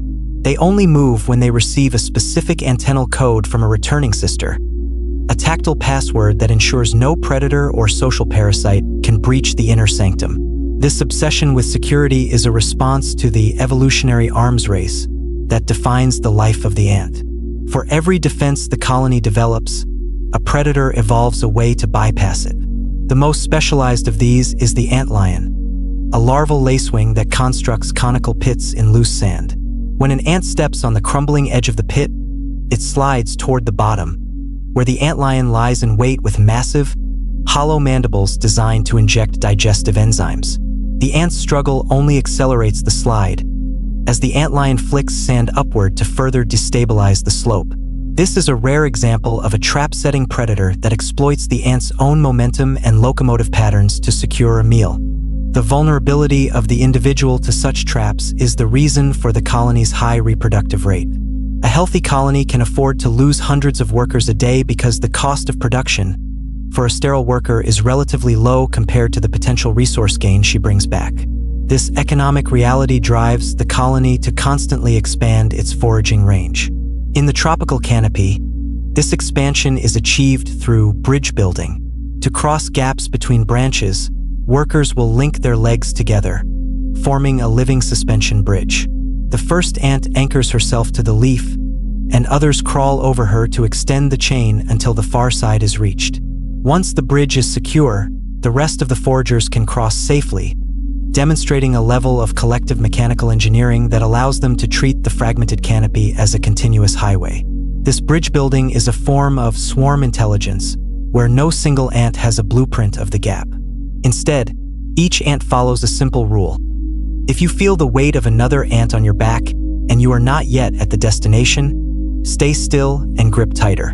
When the weight is removed or the destination is reached, the bridge dissolves as quickly as it formed. This fluidity allows the colony to adapt to the ever-changing geometry of the forest, bypassing obstacles that would stop a solitary insect. It is a biological manifestation of the liquid state of the superorganism, where the collective can flow like a fluid or hold its shape like a solid, depending on the needs of the moment. The liquid nature of the colony is also literal. In the deep galleries, trophallaxis ensures that the colony's chemical identity is constantly being refreshed. By sharing fluids, the ants distribute cuticular hydrocarbons, the chemical markers of colony membership. This prevents the odor of the nest from drifting or becoming stale. If an ant is separated from her colony for even a few days, her chemical signature begins to change as she loses the shared markers of her sisters. Upon her return, she may be treated as a stranger and attacked. This constant chemical handshake is the biological glue that prevents the society from fragmenting into a collection of individuals. It is the ultimate expression of the commonwealth, where even the molecules on the surface of one's body are a shared resource. As the night progresses, the colony's waste management systems operate with increased intensity. Because many pathogens thrive in the humid, dark conditions of the night, the workers are more diligent in grooming. They use their specialized strigil, a comb-like structure on their front legs, to clean their antennae and bodies of microscopic debris. This physical cleaning is supplemented by chemical warfare. The ants produce myrmecin, an antibiotic secretion that prevents the germination of fungal spores and the growth of bacteria. By coating the walls of the nest and the bodies of the larvae in this substance, the ants maintain a sterile, clean room in the middle of one of the most microbially diverse environments on Earth.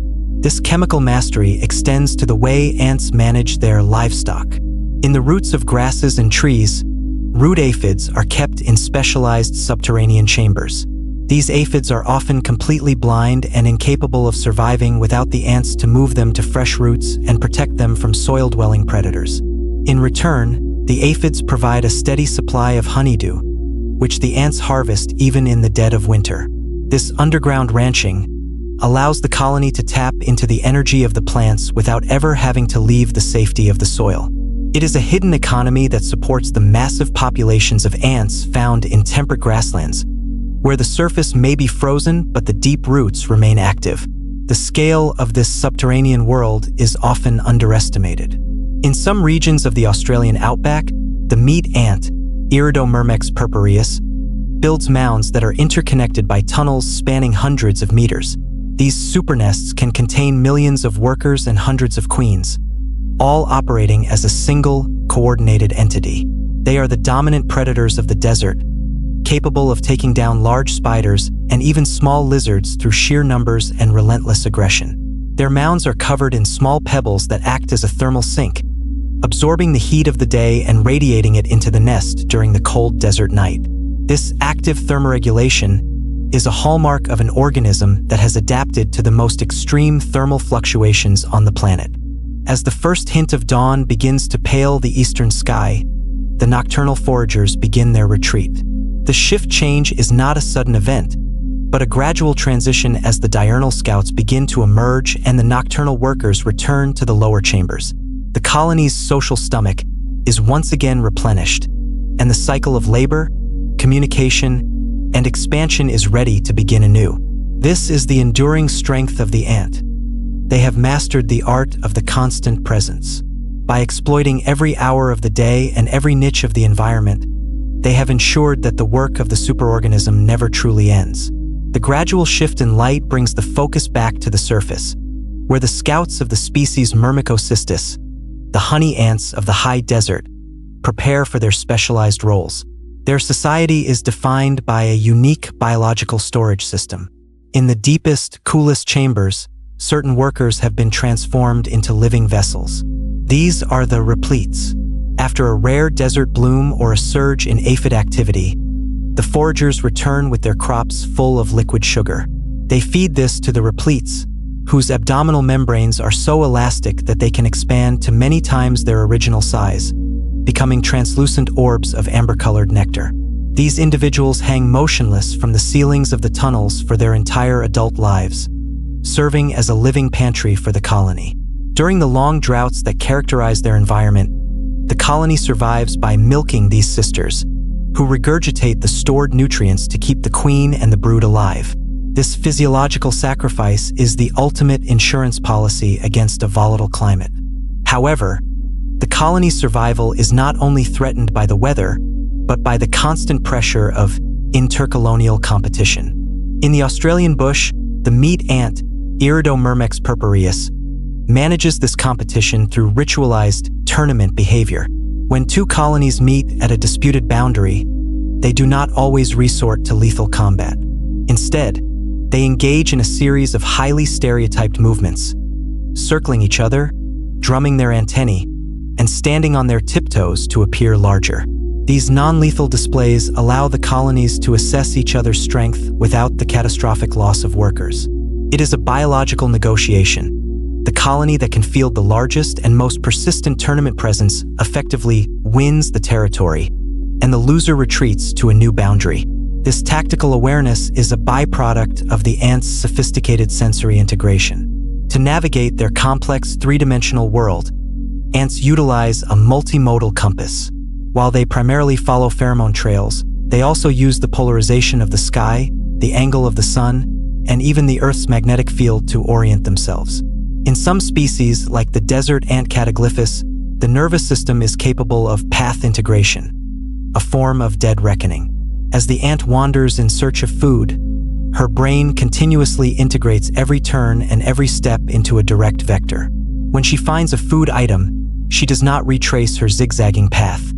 She turns and runs in a perfectly straight line back to the nest entrance. This mathematical feat ensures she spends the minimum amount of time exposed to the lethal heat and predators of the open desert. The mechanical precision of this navigation is matched by the intricate structure of the ant's compound eyes. Each eye is composed of hundreds of individual units called ommatidia, which are specialized for detecting motion and the direction of light. For an ant, the world is not a high-resolution image, but a flickering map of movement and intensity. This sensitivity allows them to detect the approach of a predator's shadow long before the predator itself is visible. Furthermore, many species can see into the ultraviolet spectrum, allowing them to perceive patterns on flowers and leaves that are invisible to the human eye. This expanded visual range is particularly important for arboreal species that must navigate the high-contrast environment of the forest canopy. As the morning progresses, the colony's engineering department begins its daily routine. In the species Atacephalotes, the leafcutters, this involves the maintenance of the ventilation chimneys. Because their subterranean fungal gardens generate significant heat and carbon dioxide, the nest must breathe. The ants construct a network of vertical shafts that utilize the Venturi effect. The wind blowing across the surface of the mound creates a pressure differential that pulls stale air out of the deep chambers and draws fresh oxygen in. The ants constantly monitor the airflow, opening or closing the vents with bits of soil and debris to maintain the precise temperature and humidity required for the fungus to flourish. This is active climate control on an industrial scale, achieved without a single thermostat or central computer. The fungus itself is a marvel of coevolution. It produces specialized nutrient-rich structures called gondolidia, which the ants harvest to feed their larvae. In return, The ants protect the fungus from parasitic molds by using their own bodies as biological filters. They produce antibiotic secretions and actively weed the garden, removing any foreign spores before they can germinate. This mutualism is so profound that neither organism can survive without the other. When a young queen leaves the nest for her nuptial flight, she carries a small starter culture of the fungus in a specialized pocket in her mouth. This tiny fungal pellet is the seed from which her future empire will grow, ensuring that the agricultural tradition is passed down through the generations. This tradition is not limited to the neotropics. In the forests of Southeast Asia, the herding ants of the genus Dolichoderus take animal husbandry to a different level. They do not have permanent nests.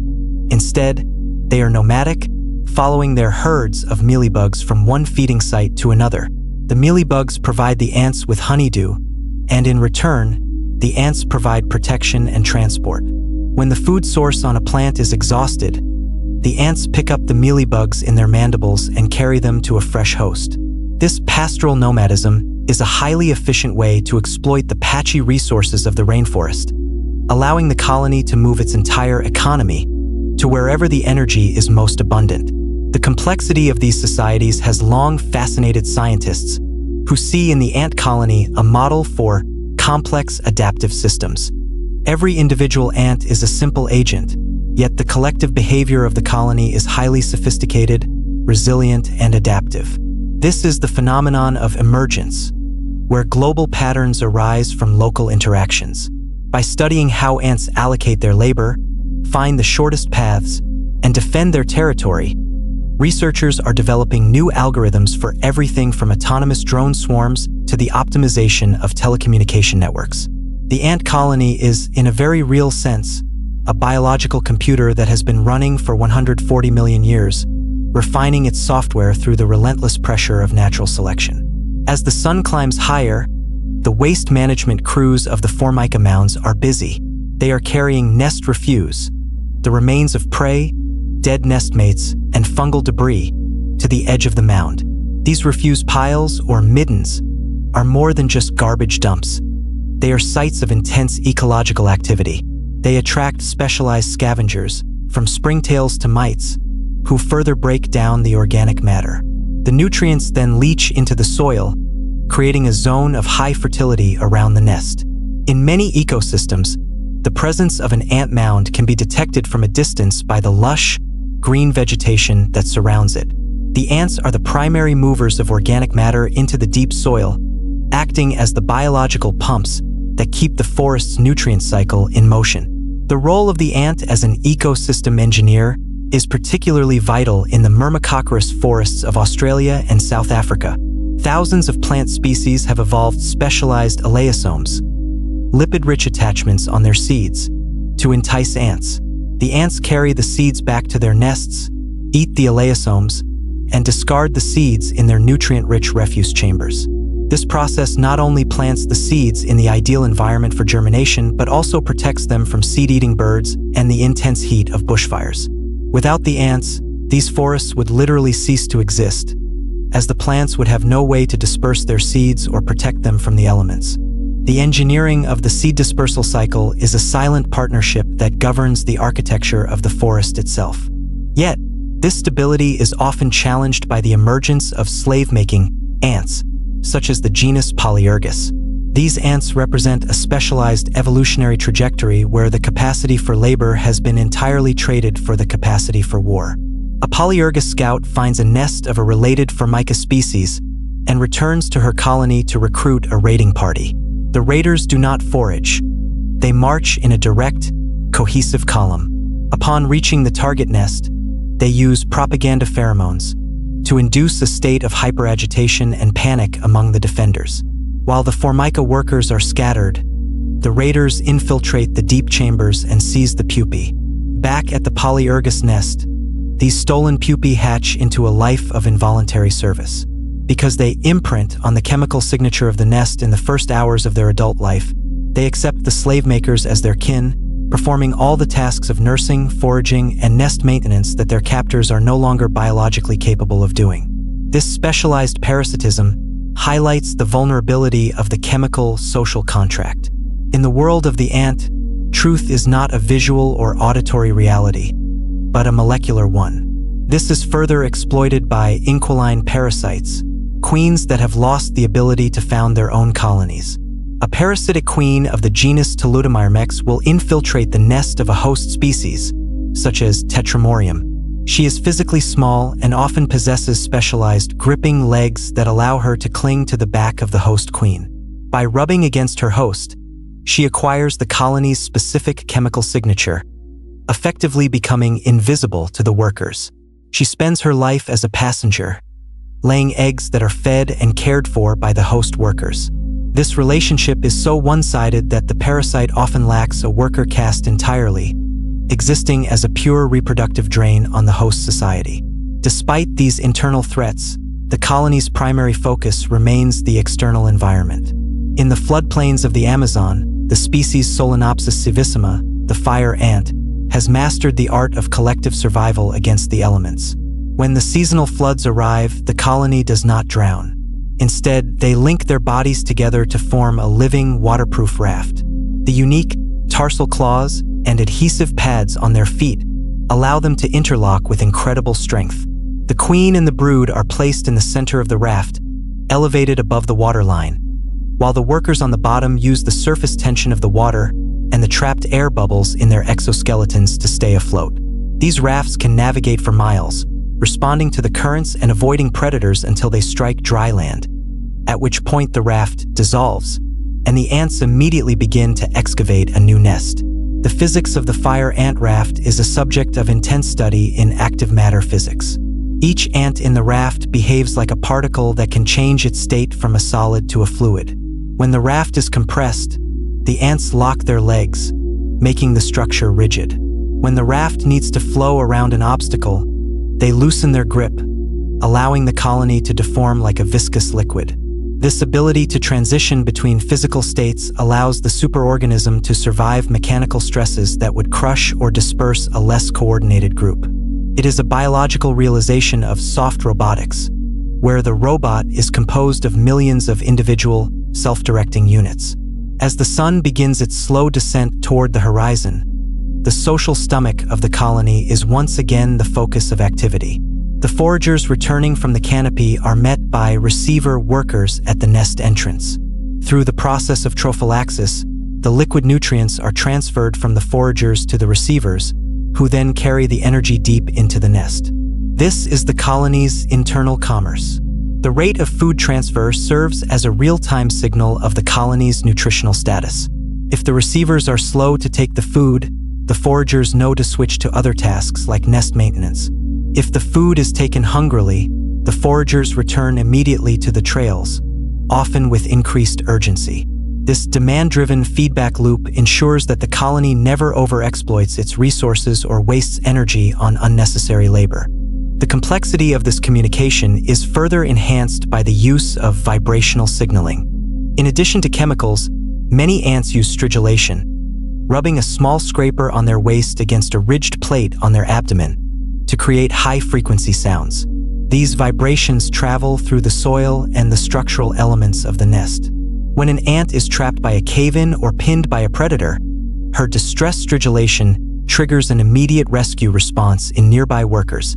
They follow the seismic pulses to the source and begin an organized excavation. This mechanical signal is faster and more localized than a pheromone trail, making it the ideal emergency broadcast for a society that lives in a dark, subterranean world where sight is useless. The persistence of these rescue behaviors, along with the sophisticated nursing of the young and the grooming of the queen, raises fundamental questions about the nature of intelligence. Is the ant colony conscious, or is it merely a complex set of biological algorithms? While the individual ant has a brain the size of a pinhead, containing only about 250,000 neurons, the collective colony can contain billions of neurons. This distributed brain is capable of making decisions, solving problems, and planning for the future in ways that a single ant could never comprehend. It suggests that intelligence is not a property of the individual, but a property of the network, a realization that has profound implications for our understanding of all complex biological systems, including the human brain. As the twilight hours approach, The refuse workers of the Paganomermex mounds are busy with the final disposal of the day's waste. They carry the husks of seeds and the remains of insects to the very edge of the mowing circle. These workers are often the oldest in the colony, nearing the end of their natural lifespan. By assigning the most dangerous and dirty jobs to those with the least future value to the collective, the colony maximizes its overall efficiency. It is a cold, mathematical approach to survival, where the individual is a temporary vessel for the colony's labor. Yet, this efficiency is what has allowed ants to survive for over 100 million years, through ice ages and asteroid impacts, consistently maintaining their role as the architects of the soil. The forest floor, which appeared so static at dawn, is now revealed as a site of incredible industrial and social complexity. Every square meter is crisscrossed by invisible chemical highways. Every stone is a potential roof for a subterranean city, and every fallen leaf is a resource to be harvested and processed. The ants are the connectors of the forest, linking the canopy to the soil, the plants to the animals, and the living to the dead. Their impact is not measured in grand gestures, but in the constant, microscopic movement of billions of grains of soil and millions of droplets of nectar. They are the engine of the ecosystem, the little things that run the world, continuing their labor with a persistence that is both alien and deeply familiar. As the light of the day retreats, the focus shifts to the deep, dark galleries where the colony's legacy is secured. The sensory world here is devoid of light, yet it is a place of intense vision through the medium of touch and vibration. In the nurseries of the species Lasius, workers are busy moving the larvae from the upper chambers, which are cooling rapidly, to the lower, more insulated galleries. This vertical migration is a precise response to the thermal gradients of the Earth. The workers use their bodies as thermometers, sensing the exact temperature where the metabolic rate of the larvae is optimized. If the larvae are too cold, their growth stalls. If they are too hot, they risk desiccation. This thermal herding is a constant, rhythmic movement that ensures the next generation of workers emerges on schedule, regardless of the fluctuations on the surface. The larvae themselves are not just passive recipients of care. They are active participants in the chemical economy of the nest. In many species, the larvae act as a biological filter for the colony's food. They possess powerful digestive enzymes that can break down solid proteins, such as the muscle tissue of a beetle, into a liquid form that the adult ants can then consume. This extraoral digestion is a critical link in the superorganism's metabolic chain. The adults bring the raw materials, and the larvae function as the stomach, regurgitating a nutrient-rich larval milk back to the nurses.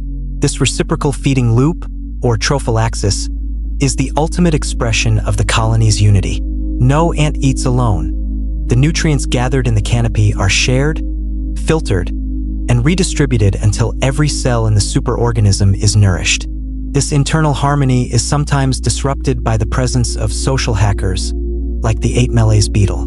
This beetle has evolved to exploit the very instincts that bind the colony together. When it enters a nest, it offers the ants a specialized secretion from its adoption glands. The ants, overwhelmed by the chemical signal, treat the beetle not as an intruder, but as a guest of honor. They carry it to the nursery, where it begins to prey on the ant larvae. Even as it consumes their young, the ants continue to groom and feed the beetle, blinded by the chemical mask it wears.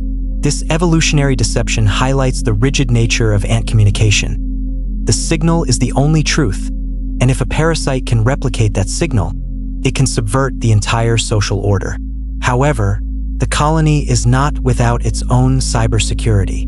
Many species have evolved recognition thresholds, a biological margin of error that determines how aggressive an ant should be toward an unfamiliar scent.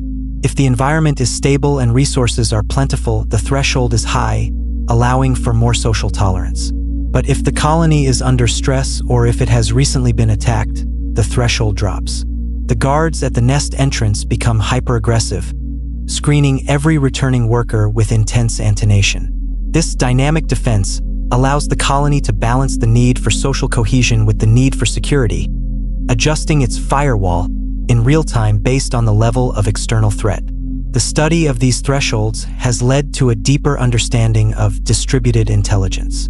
In the desert Antofagasta, the colony demonstrates a remarkable ability to use tools to solve problems. When these ants find a liquid food source that is too large to carry, they will collect bits of porous debris, such as dry leaves or sand, and soak them in the liquid. They then carry these sponges back to the nest. This is not a learned behavior, but a flexible response to a specific environmental challenge.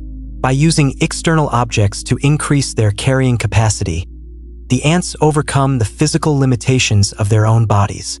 It is a rare example of non-human tool use that is driven not by individual creativity, but by the collective optimization of the group. As we look toward the edges of the colony's influence, we see the ecological footprints left by their tireless labor. In the grasslands of North America, the mounds of the western harvester ant, Paganomermex occidentalis, create distinct patterns in the vegetation.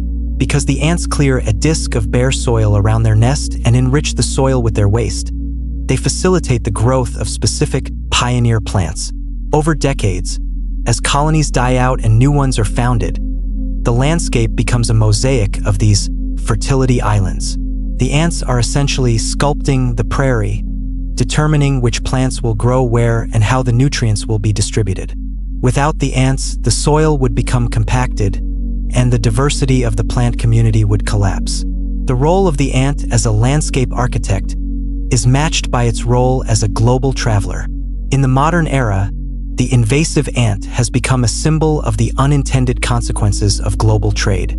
The Argentine ant, Linapithema humul, has utilized human shipping routes to create a global supercolony that spans thousands of miles across Europe, North America, and Japan. Within this supercolony, ants from different continents do not fight. They recognize each other as kin. This lack of internal conflict allows them to focus all their energy on expansion, displacing native ants and disrupting local pollination networks. It is a biological monoculture that demonstrates the terrifying power of the ant social structure when it is stripped of its natural predators and competitors. The scientific response to these invasions has shifted from chemical eradication to genomic interference. Researchers are now looking for the specific genes that govern colony recognition. If they can manipulate the chemical signature of an invasive colony, they could potentially trigger internal warfare, causing the supercolony to turn on itself. This biological sabotage is a new frontier in conservation science, using the ant's own sophisticated communication system as a weapon against it.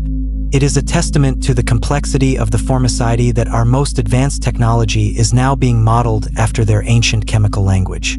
As the night deepens, the Undertaker workers are seen finishing their final tasks. They carry the day's casualties to a remote midden pile, far from the nest entrance. This behavior is a form of social immunity that prevents the spread of necrotrophic pathogens. The decision to move a corpse is triggered by the presence of oleic acid, a fatty acid that is released as an ant decomposes.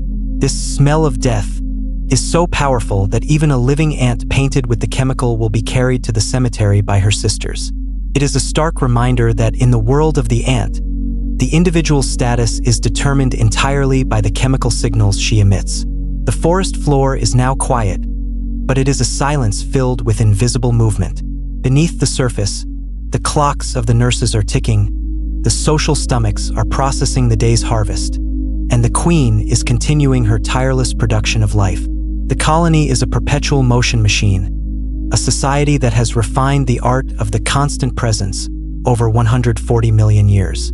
They are the silent partners of the planet, the microscopic engineers who maintain the balance of the living world. As we watch the final foragers retreat into the shadows of the nest, we see a world that is not just a collection of insects, but a single unified organism, a superorganism that has mastered the art of survival through the power of the collective. In the damp soil of the morning to come, the first workers will once again emerge. They will touch the ground with their antennae, read the chemical maps of the night, and begin the work that has defined their lineage since the age of the dinosaurs. There is no grand purpose, no central plan, and no individual ego, only the relentless, beautiful, and mechanical persistence of the colony. The forest continues to breathe, the soil continues to turn, and the ants continue their work, an integral and unceasing part of the living earth.